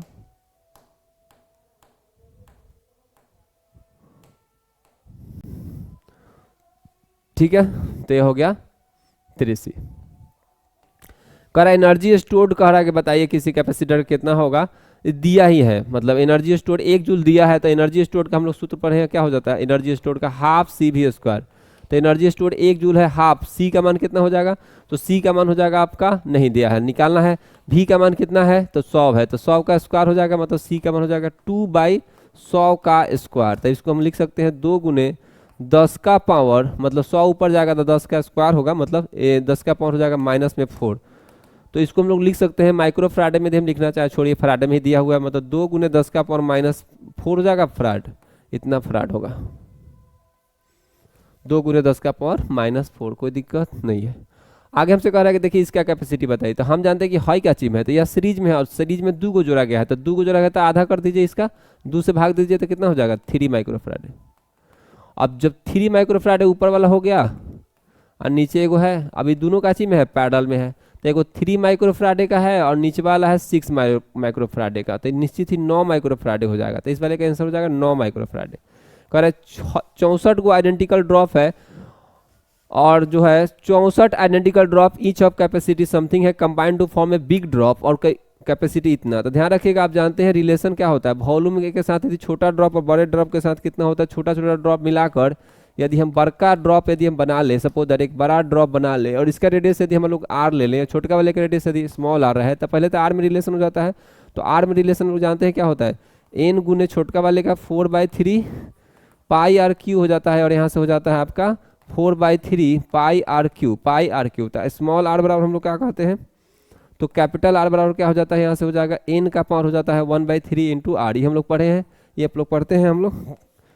चलिए जी, एन का पावर 1/3 इंटू आर। उसी तरह से हम कैपेसिटी की बात करें तो कैपेसिटी का तो फॉर्मूला होता है C इक्वल टू होता है स्फेरिकल कैपेसिटर के लिए नॉर्मल यदि कहा जाए तो 4 पाई एप्सिलॉन नॉट आर, और जो स्फेरिकल स्मॉल रहेगा तो स्मॉल होगा। लार्ज के लिए कहा जाएगा तो 4 pi epsilon naught into capital R हो जाएगा।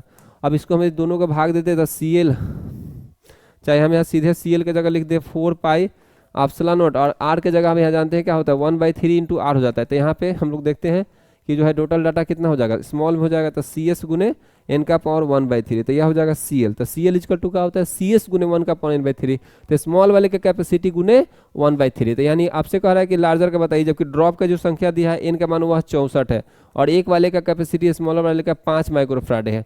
तो निश्चित ही आप जानते हैं हर साल का क्वेश्चन है, हो जाता है एन का मान कितना 64 का पावर 1/3 अगुने CS हो जाएगा यहाँ से, तो 64 का मतलब हो जाएगा यहाँ पे 4 अगुने CS का मान 5, तो यानी 20 माइक्रोफैराड आ जाएगा, जो कि हर साल आते रहता है। ध्यान रखिए डाटा बदल सकता है अगला साल, ठीक है। तो हो जाएगा आपका कितना, आपका 20 माइक्रोफैराड, ठीक है। तो 20 माइक्रोफैराड इसका आंसर होगा। आगे हमसे कह रहा है कि इस वाले का नेट बताइए, तो भाई हम जानते हैं पैरेलल में है, तो पैरेलल में तो हो जाएगा 5 माइक्रोफैराड। क्या हो जाएगा 5 माइक्रोफैराड, डायरेक्ट जोड़ देंगे 5 माइक्रोफैराड। और उसके बाद हमसे कह रहा है एक और है 4 माइक्रोफैराड का, ठीक है। अब दोनों को सीरीज में जोड़ा गया है, तो हम जानते हैं सीरीज में नेट कैपेसिटी डायरेक्ट निकालने का सूत्र होता है C1 गुने C2 बटा C1 प्लस 0, दो के लिए, तो 2 के लिए हो जाएगा 5 गुने 4 बटा 5 प्लस 4, तो 5 का 20 बटा हो जाएगा 9, तो 20 बटा 9 माइक्रोफैराड हो जाएगा, 20 बटा 9 माइक्रोफैराड। आगे हम लोग बात करें तो यहाँ पे देखिएगा ध्यान से, तो हाई दोनों काची में है, सीरीज में है, ये दोनों काची में है, सीरीज में। तो यदि हम बात करें तो ऊपर क्या हो जाएगा आपका, तो ऊपर तो हो जाएगा एक कैपेसिटर,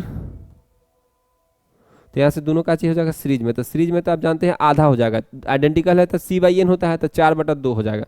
तो 4/2 तो हो जाएगा ऊपर वाले के लिए, बीच में एक हमारे पास कैपेसिटर है, तो ऊपर तो लिखा जाएगा कितना 4 लिखा गया, तो ऊपर वाले का हो जाएगा 4 का आधा कर देंगे तो 2 हो जाएगा, 4 का आधा कर दिए चूंकि 2 को है तो 4/2 होगा, तो 2 माइक्रोफैराड होगा।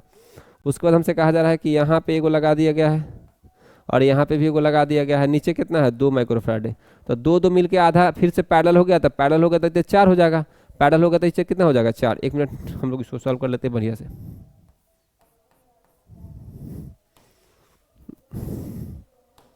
यहाँ पे आपको दिया हुआ है, उसके बाद आपके पास है यहाँ से एक तार लगा दिया गया है, इसमें वो कैपेसिटर डाल दिया गया है और यहाँ से एक डाल दिया गया। इसमें के बाद आपको ऊपर जो दिया हुआ है सब 4 का है, नीचे वाला खाली 2 का है, तो यह 2 माइक्रोफैराड का हो जाएगा, यह 4 माइक्रोफैराड का है, ये 4 माइक्रोफैराड का है, और ये कितने का है 4 माइक्रोफैराड का, ये भी कितने का है 4 माइक्रोफैराड का। आपको इस इंड के बीच के बताना है, ठीक है। तो सबसे पहले हम लोग क्या करते हैं, सबसे पहले यहाँ से यहाँ तक का, तो यहाँ से यहाँ तक हम करेंगे तो सबसे पहले तो ये हो जाएगा आपका कितना 4 माइक्रोफैराड का हो गया, ऊपर एक हो जाएगा 4 का आधा कर दीजिए, तो 4 का आधा हो जाएगा 2 माइक्रोफैराड यहाँ पे, और नीचे कितना हो जाएगा 2 माइक्रोफैराड, ठीक है। उसके बाद हम यहाँ से कहें तो कितना हो जाएगा 4 माइक्रोफैराड, इधर भी हो जाएगा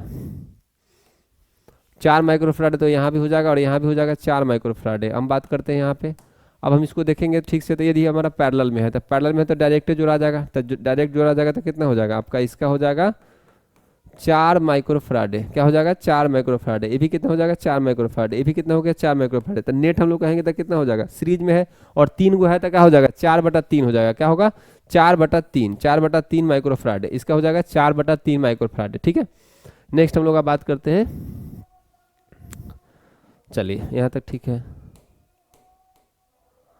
अब आपसे कह रहा है कि देखिए करे बॉडी इज निगेटिवली चार्ज, ठीक है, its mass is slightly increases, ठीक है। अगर जो कोई वस्तु है निगेटिवली चार्ज है, इसका जो मास है स्लाइटली बढ़ गया, बस सही है।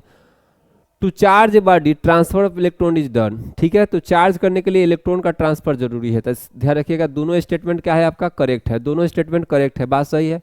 लेकिन क्या आपका पहला वाला एक्सप्लेनेशन इसको बता रहा है? नहीं। तो करे both statement are true and statement 2 is the correct explanation of statement 1। बात सही है, 2 वाला जो है करेक्ट एक्सप्लेन कर रहा है पहले वाले का, तो यानी जो ऑप्शन होगा ए नंबर होगा। ठीक है, बोथ स्टेटमेंट सही है और दो जो है पहला वाले का व्याख्या कर रहा है पहले वाले का। ठीक है, तो ये आपका सही हो जाएगा।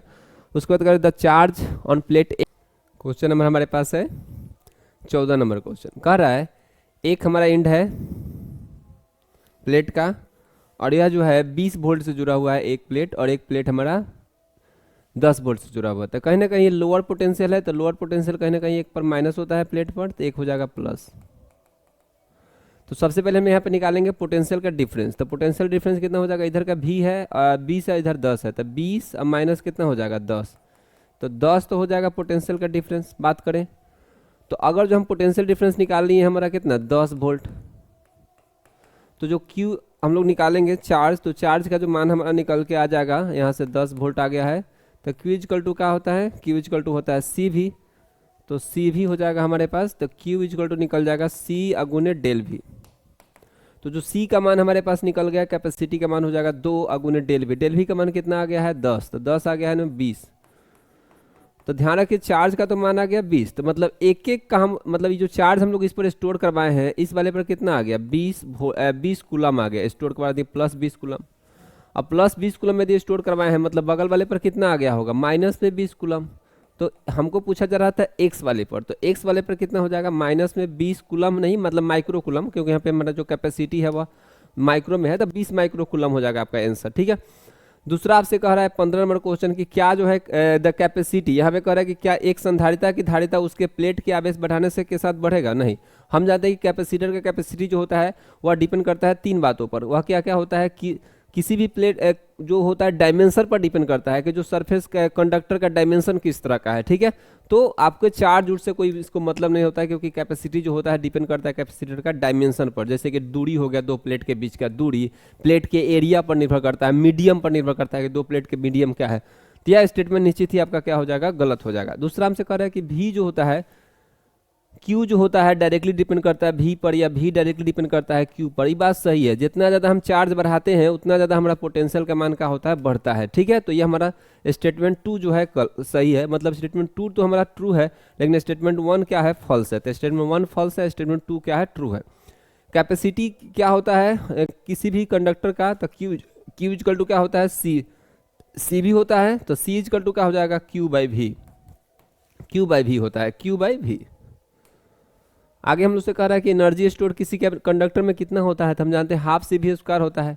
उसके बाद कहा जाए कि अगर जो एन आइडेंटिकल कैपेसिटर है जिसका कैपेसिटी सी है connected in parallel, then equivalent capacity क्या हो जाएगा? तो हम जानते हैं कि पैरेलल में तो हो जाता है कितना? एन सी हो जाता है, लेकिन सीरीज में कितना हो जाता है? सी बाई एन। ठीक है, सी बाई एन। तो सीरीज में जोड़ा गया है, नहीं पैरेलल में जोड़ा गया है, तो क्या हो जाएगा? एन सी हो जाएगा। क्या होगा? एन गुने C1 हो जाएगा। ठीक है, dielectric strength of the air कह रहा है। ठीक है, तो इसका ऑप्शन होता है आपका, ध्यान रखिए, डाइलेक्ट्रिक स्ट्रेंथ एयर का होता है ई इक्वल टू आपका V बाई डी, वह होता है 3 गुने 10 का पावर 6 वोल्ट पर मीटर। ठीक है, तो इसको आप ध्यान रख ले रहेगा। ठीक है, 3 गुने 10 का पावर 6 वोल्ट पर मीटर।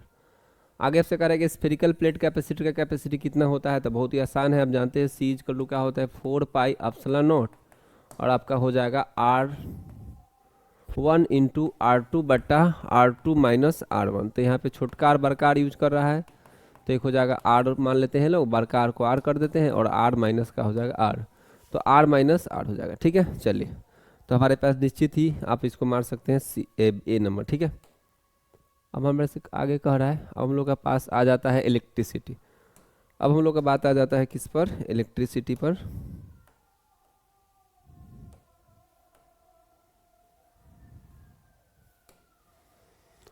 तो हम लोग अब बात करते हैं नेक्स्ट। तो अब हम लोग के पास है इलेक्ट्रिसिटी का, करंट इलेक्ट्रिसिटी का कंसेप्ट। तो सबसे पहले हम लोग समझ लेते हैं बेसिक छोटा छोटा बात समझ लेते हैं सबसे पहले।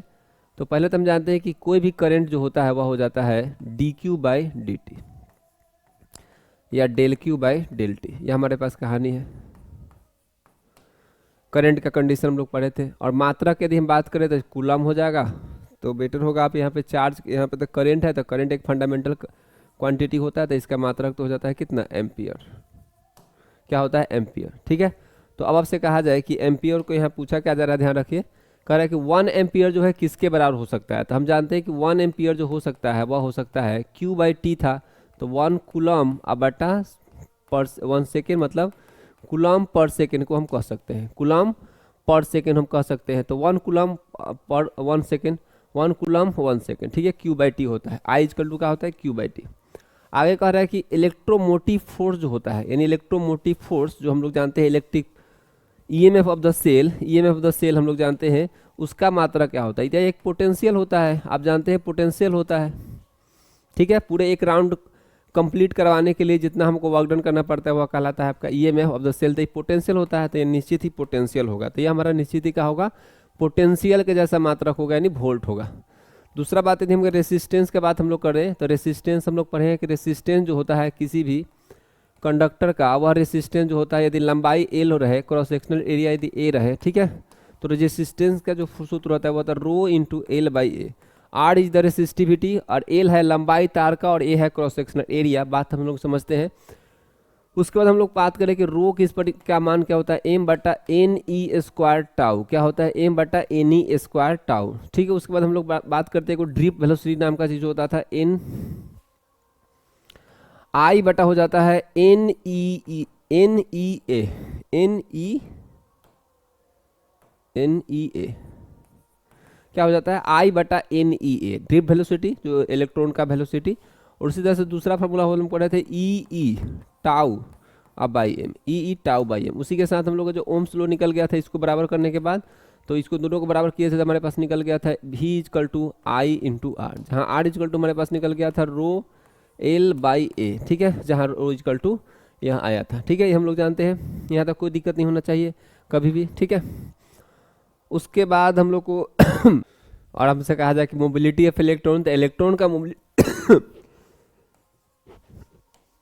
इलेक्ट्रॉन का मोबिलिटी हम लोग डिफाइन करते हैं ड्रिप वेलोसिटी बटा इलेक्ट्रिक फील्ड, यानी इलेक्ट्रिक फील्ड यदि हम अप्लाई करें तो कितना उसका ड्रिप वेलोसिटी होगा, मतलब मान लें वी ड्रिप वेलोसिटी है, इलेक्ट्रिक फील्ड यदि ई अप्लाई करिए तो मोबिलिटी ऑफ इलेक्ट्रॉन हो जाता है ड्रिप वेलोसिटी अब बटा ई। ड्रिप वेलोसिटी का फॉर्मूला हम लोग जानते हैं आई बटा N E tau by M, tau is the relaxation time, बात आप लोग जानते हैं। नेक्स्ट हम लोग ये चाहिए बात ध्यान रखिएगा, एक क्वेश्चन ये भी पूछ सकता है कि ई टाउ अब आई तो एम हो गया, तो इलेक्ट्रिक फील्ड का ड्रिप वेलोसिटी के साथ कैसा संबंध हो गया, तो यहाँ पे हम कह सकते हैं कि डायरेक्टली हो जाएगा, कैसा हो जाएगा, डायरेक्टली।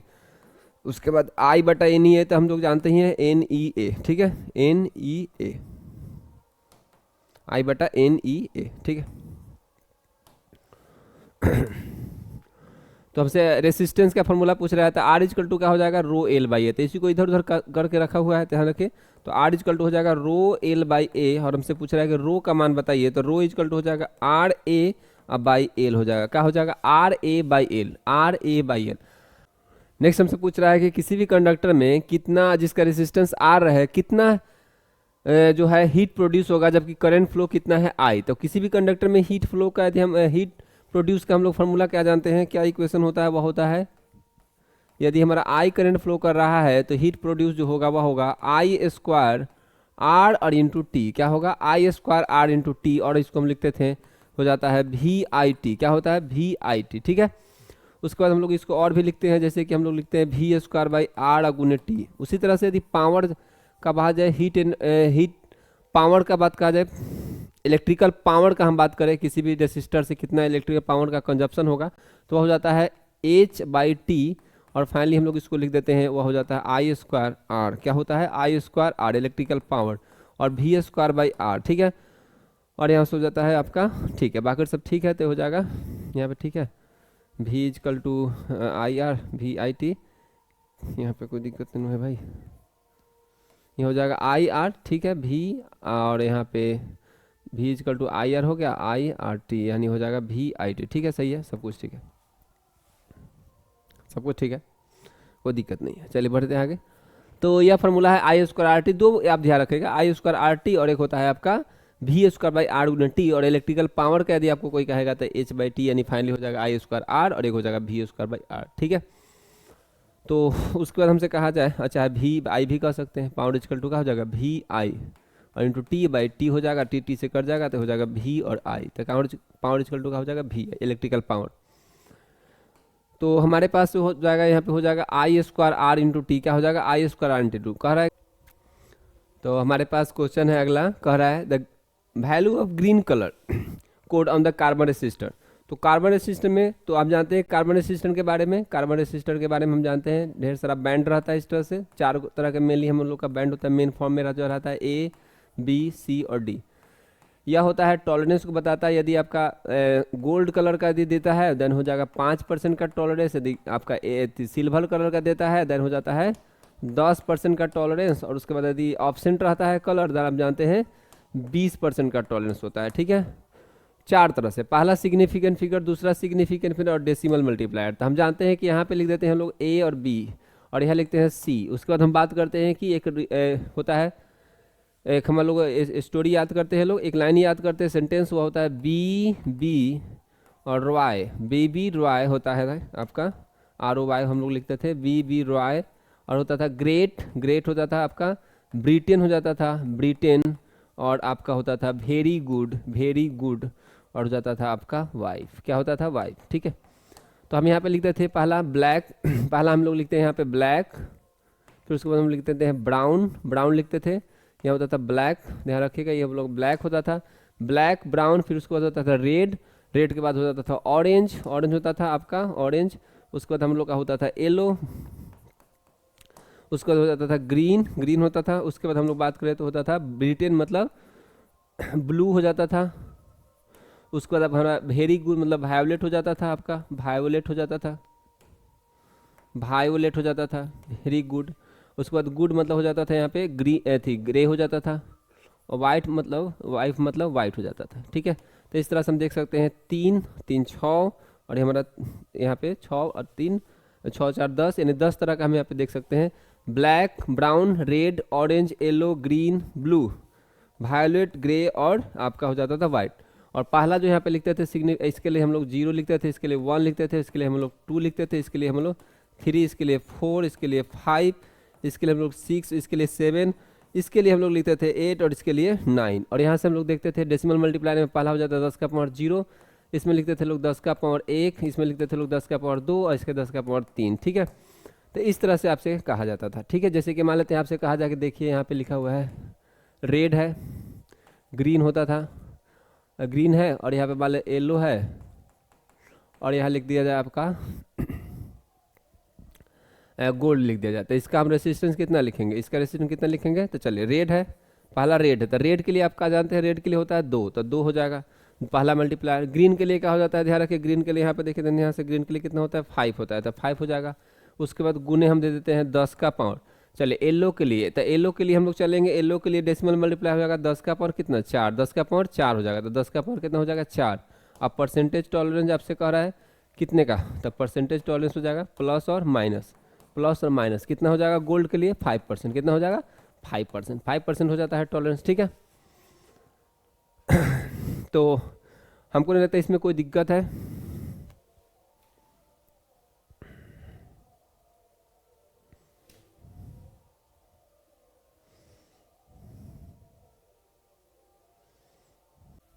तो आपसे जो क्वेश्चन पूछ रहा था इसमें आपसे कह रहा था कि ग्रीन कलर के लिए बताइए, तो ग्रीन कलर के लिए जो कोड हमारे पास यहाँ दिखाई दे रहा होगा, ग्रीन हमारे पास आ गया कितना 5, तो जो 5 होगा यानी ग्रीन कलर ये 5 होगा। तो अब याद रखिएगा बी रॉय वाला लिख के याद रखिएगा, 0 से स्टार्ट करिएगा, 0 1 2 3 4 5 6 7 8 9 9 तक जाइएगा। ठीक है, तो इस तरह से आप बता सकते हैं। तो ध्यान रखिए जब तक कहानी नहीं याद रखिएगा दिक्कत होगा। ब्लैक ब्राउन, ठीक है, ब्लैक ब्राउन हो गया, ब्लैक ब्राउन हो गया, बी हो गया, रॉय रेड हो गया, ओ गया ऑरेंज, वाई हो गया येलो, बी रॉय हो गया, ग्रेट ग्रेट मतलब ग्रीन ग्रीन हो गया, ग्रेट ब्रिटेन, ब्रिटेन मतलब ब्लू हो गया, वेरी मतलब वायलेट होगा, गुड मतलब आपका हो गया ग्रे, और वाइफ मतलब वाइट। ठीक है, तो इस तरह से आप याद रखते हैं तो आपका हो जाएगा काम। ठीक है, अगर जो क्वेश्चन आता है तो एक तो क्वेश्चन आने का चांस सही है तो 5 हो जाएगा इसके लिए। The value of the yellow colour, तो अब आ गया येलो, तो देखिए BROY, वाई मतलब 5, 5 आ रहा है तो चौथा स्थान पर, चौथा स्थान पर है तो मतलब कितना हो जाएगा 4। देखिए 5वां स्थान पर, लेकिन 0 से स्टार्ट होता है, 0 से 5 तक जाएगा, तो 0 से 5 मतलब 0 से जाएगा 4 तक। ठीक है, टोटल 5 आ रहा है। B Roy ROY, Y yellow को कह रहा है तो येलो के लिए हो जाएगा कितना 4, तो येलो के लिए हो जाएगा 4। कह रहा है विच of the flowing is the best conductor for electricity, तो हम जानते हैं कि ऑलवेज जो होता है सिल्वर होता है गुड कंडक्टर होता है, इलेक्ट्रिसिटी का बेस्ट होता है। ठीक है, विच of the flowing is the same in the parallel connection of the resistance, ठीक है। तो रेसिस्टेंस यदि पैरेलल ग्रुपिंग में जोड़ा जाता है क्या चीज सेम रहता है, तो पोटेंशियल हमेशा क्या रहता है, सेम। पोटेंशियल डिफरेंस क्या रहता है, सेम। पैरेलल में ऑलवेज पोटेंशियल डिफरेंस क्या रहता है, सेम।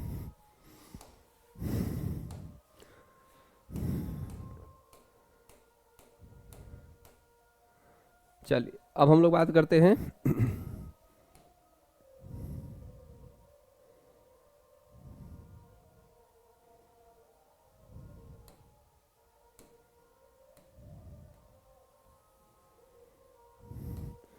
कह रहा है कि which of the flowing the same हो गया। आगे कह रहा है कि 1 वोल्ट जो होता है, 1 वोल्ट वह इक्वल होता है। 1 वोल्ट किसके बराबर होता है, तो हम जानते हैं कि वोल्ट का बात कर रहा है, तो हम लोग कह सकते हैं यहाँ पे आपका वोल्ट हम लोग जानते हैं कि वर्क डन बराबर क्या होता है, चार्ज गुने पोटेंशियल डिफरेंस। वर्क डन बराबर क्या होता है, चार्ज गुने पोटेंशियल डिफरेंस। तो हम कह सकते हैं वोल्ट इजकल टू होता है del V equal to W by Q. तो डब्ल्यू इजकल टू जूल बटा कुलम, तो जूल पर कुलम होता है, तो जूल पर कुलम, तो जूल पर कुलम मतलब यह हो जाएगा, ठीक है। जूल पर कुलम को हम लोग वोल्ट कहते हैं, 1 वोल्ट कहते हैं, ठीक है। उसके बाद कहते हैं value of the red colour. तब रेड कलर देखे B B R O Y, तीसरे पर आ रहा है बी बी रो वाई, तीसरा पर आता है, तीसरा आ रहा था 2 होगा, तीसरा आ रहा था क्या होगा 2, ठीक है। तो कलर कोड से हम लोग देख रहे हैं 3 को क्वेश्चन आ चुका है। At constant potential when the resistance of any electric circuit is half, ठीक है, then value of heat produce. देखिए तो ध्यान से पोटेंशियल डिफरेंस कांस्टेंट करके कह रहा है कि रेजिस्टेंस जो है आधा कर दे रहे हैं। रेजिस्टेंस क्या कर दिए, आधा कर दिए। तो रेजिस्टेंस यदि पहले हमारा आर रहेगा तो बाद में कितना हो जा रहा है, R/2। तो हम जानते हैं कांस्टेंट पोटेंशियल के लिए हीट प्रोड्यूस का बात होता है तो V² गुने टी पढ़े थे लोग, V² गुने टी। यदि करंट के लिए बढ़ा तो I² इंटू टी कहते हैं। ध्यान रखिएगा पोटेंशियल क्या है, कांस्टेंट। टाइम के बारे में कुछ नहीं बोला है तो ध्यान रखिए, हटा दीजिए। तो यहाँ पे हम कह सकते हैं जो H होगा वह इन्वर्सली प्रोपोर्शनल हो जाएगा R के। अभी हम बात करें कि बाद वाला हीट प्रोड्यूस बटा पहले वाला हीट प्रोड्यूस बराबर कितना हो जाएगा, तो R1 बटा क्या हो जाएगा, R2। तो पहले रेसिस्टेंस मान लीजिए कि R है, पहले रेसिस्टेंस कितना है, R है। अब बाद वाला जो रेसिस्टेंस है वो आधा हो जा रहा है, बाद का रेसिस्टेंस कितना हो जा रहा है, आधा। तो आधा मतलब R/2 हो जाएगा, मतलब 2 हो जाएगा। मतलब H2 का जो मान हो जाएगा H2 बटा H1 जो हो जाएगा, मतलब बाद वाला जो हीट प्रोड्यूस हो जाएगा पहले वाले का 2 टाइम्स हो जाएगा, 2 टाइम्स, ठीक है। तो बाद वाला जो हो जाएगा 2 टाइम्स हो जाएगा, मतलब डबल हो जाएगा। क्या हो जाएगा, डबल। आगे हम बात करें current flowing in a wire is 1 ampere. किसी तार में जो करंट फ्लो कर रहा है 1 एम्पियर का करंट फ्लो कर रहा है, ठीक है। तो 1 एम्पियर का यदि तार में करंट फ्लो कर रहा है 1 एम्पियर, ठीक है। अब आपसे कह रहा है, ठीक है, चलिए आगे कह रहा है कि 1 एम्पियर का करंट फ्लो कर रहा है। The if the charge of the electron is इतना, तो ठीक है, the number of electrons flowing through the wire per second. Number of electron पूछ रहा है, बड़ा आसानी तो हो गया। हम जानते हैं कि क्या हो जाता है, आप जानते हैं सीधे सीधे फार्मूला हो जाता है Q इजकल टू एन। क्या होता है, Q इजकल टू एन। एक और फार्मूला पढ़े Q इजकल टू क्या होता है, IT। Q इजकल टू क्या होता है, I2। दोनों को हम बराबर कर देते हैं, Q इजकल टू IT हो जाता है। तो यहाँ से हो जाएगा N/T, अब बराबर में क्या हो जाता है, I/E। क्या हो जाता है, I/E, ठीक है। तो number of electron flowing per second पूछ रहा है, हम जानते हैं कि 1 एम्पियर में। तो 1 एम्पियर में तो बड़ा आसान है, 1 एम्पियर बटा 1 यहाँ पे। तो 1.6 × 10⁻⁹ 6.25 × 10⁻, कितना होता है, 10⁻18 हो जाता है। इतना इलेक्ट्रॉन्स पर सेकंड होता है। तो 1 एम्पियर में कितना इलेक्ट्रॉन पर सेकंड, तो 6.25 × 10⁻18 इलेक्ट्रॉन पर सेकंड होता है। ऑलवेज आप बात ध्यान रखिएगा, 6.25 × 10⁻18 electron per second, 6.25 × 10⁻18 electron per second. Two balls of the power इतना इतना connected in series, then power of the their combination will be. तो नेट पावर पूछ रहा है यदि सीरीज में जोड़ दिया जाए। तो ये हम लोग का सीरीज में जोड़ा गया है 2 गो बॉल्ब। आपका इसका नेट पावर बताइए, शायद नेट पावर पूछ रहा है। चलिए सीरीज में जोड़ा गया है, एक का पावर मान लेते हैं P1 है, एक का पावर क्या है, P2 है। करंट का मान क्या रहेगा, सेम। तो हम बात करेंगे कि जो यहाँ पे पावर का जो फार्मूला होता है V²/R। एक फार्मूला होता है, एक होता है I² × R। तो हम जानते हैं कि यहाँ पे I², तो करंट तो सीरीज में कांस्टेंट होता है, तो यानी P जो है डिपेंड कर रहा है किस पर, R पर, ठीक है। किस पर डिपेंड कर रहा है, R पर। हम बात करें कि यदि हम इसको लिखें तो P इजकल टू हो जाएगा आपका K × R1, K × R हो जाएगा, ठीक है। तो नेट पहला वाले से हम पावर का कहेंगे तो PR1 हो जाएगा, दूसरे वाले से पावर से कहा जाएगा तो K क्या हो जाएगा, R2।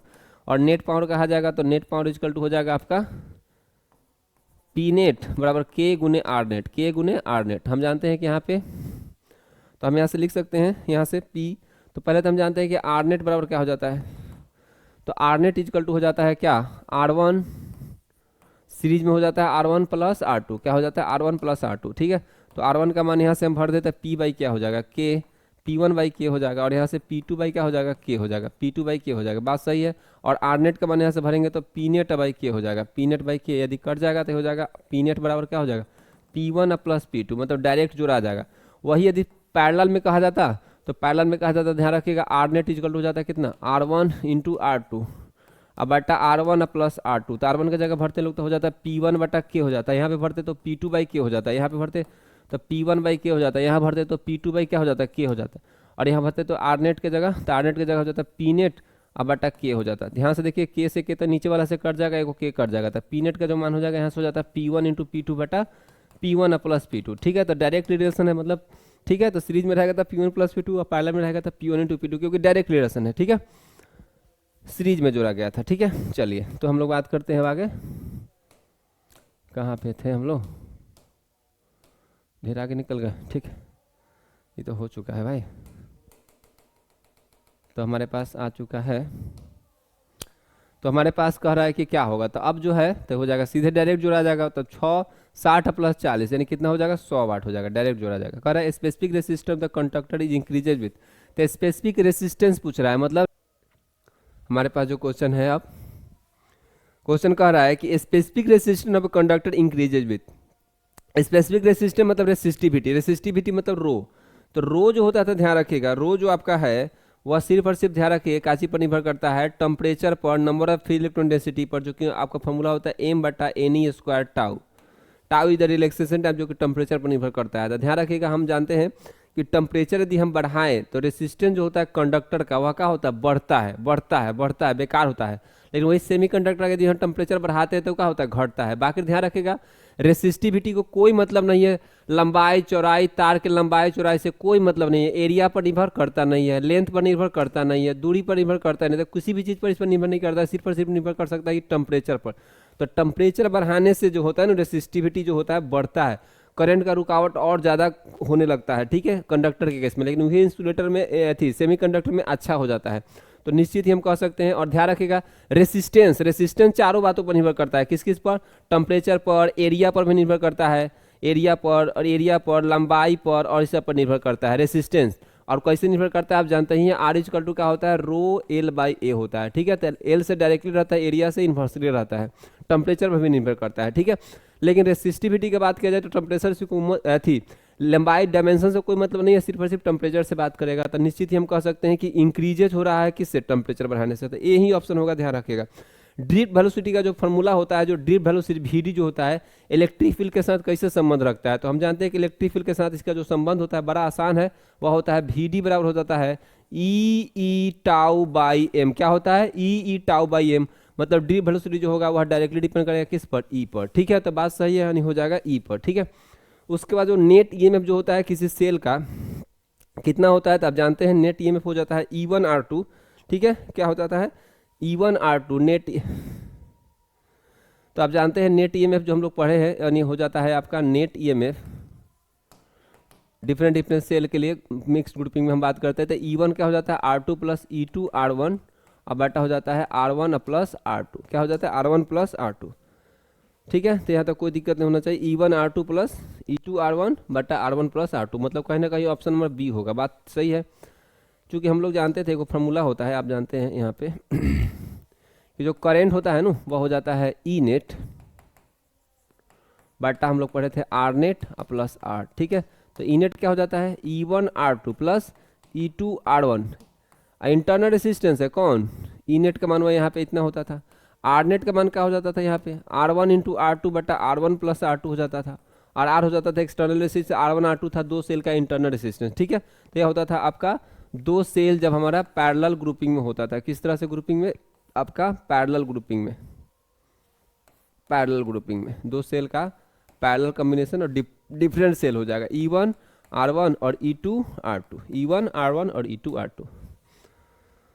तो पैरेलल ग्रुपिंग में हम देखते थे सेल का कॉम्बिनेशन के लिए ई नेट जो होता था, नेट EMF इस तरह से निकलता था, इक्विवेलेंट EMF। ठीक है, उसके बाद हम लोग आगे बढ़ जाते हैं। अब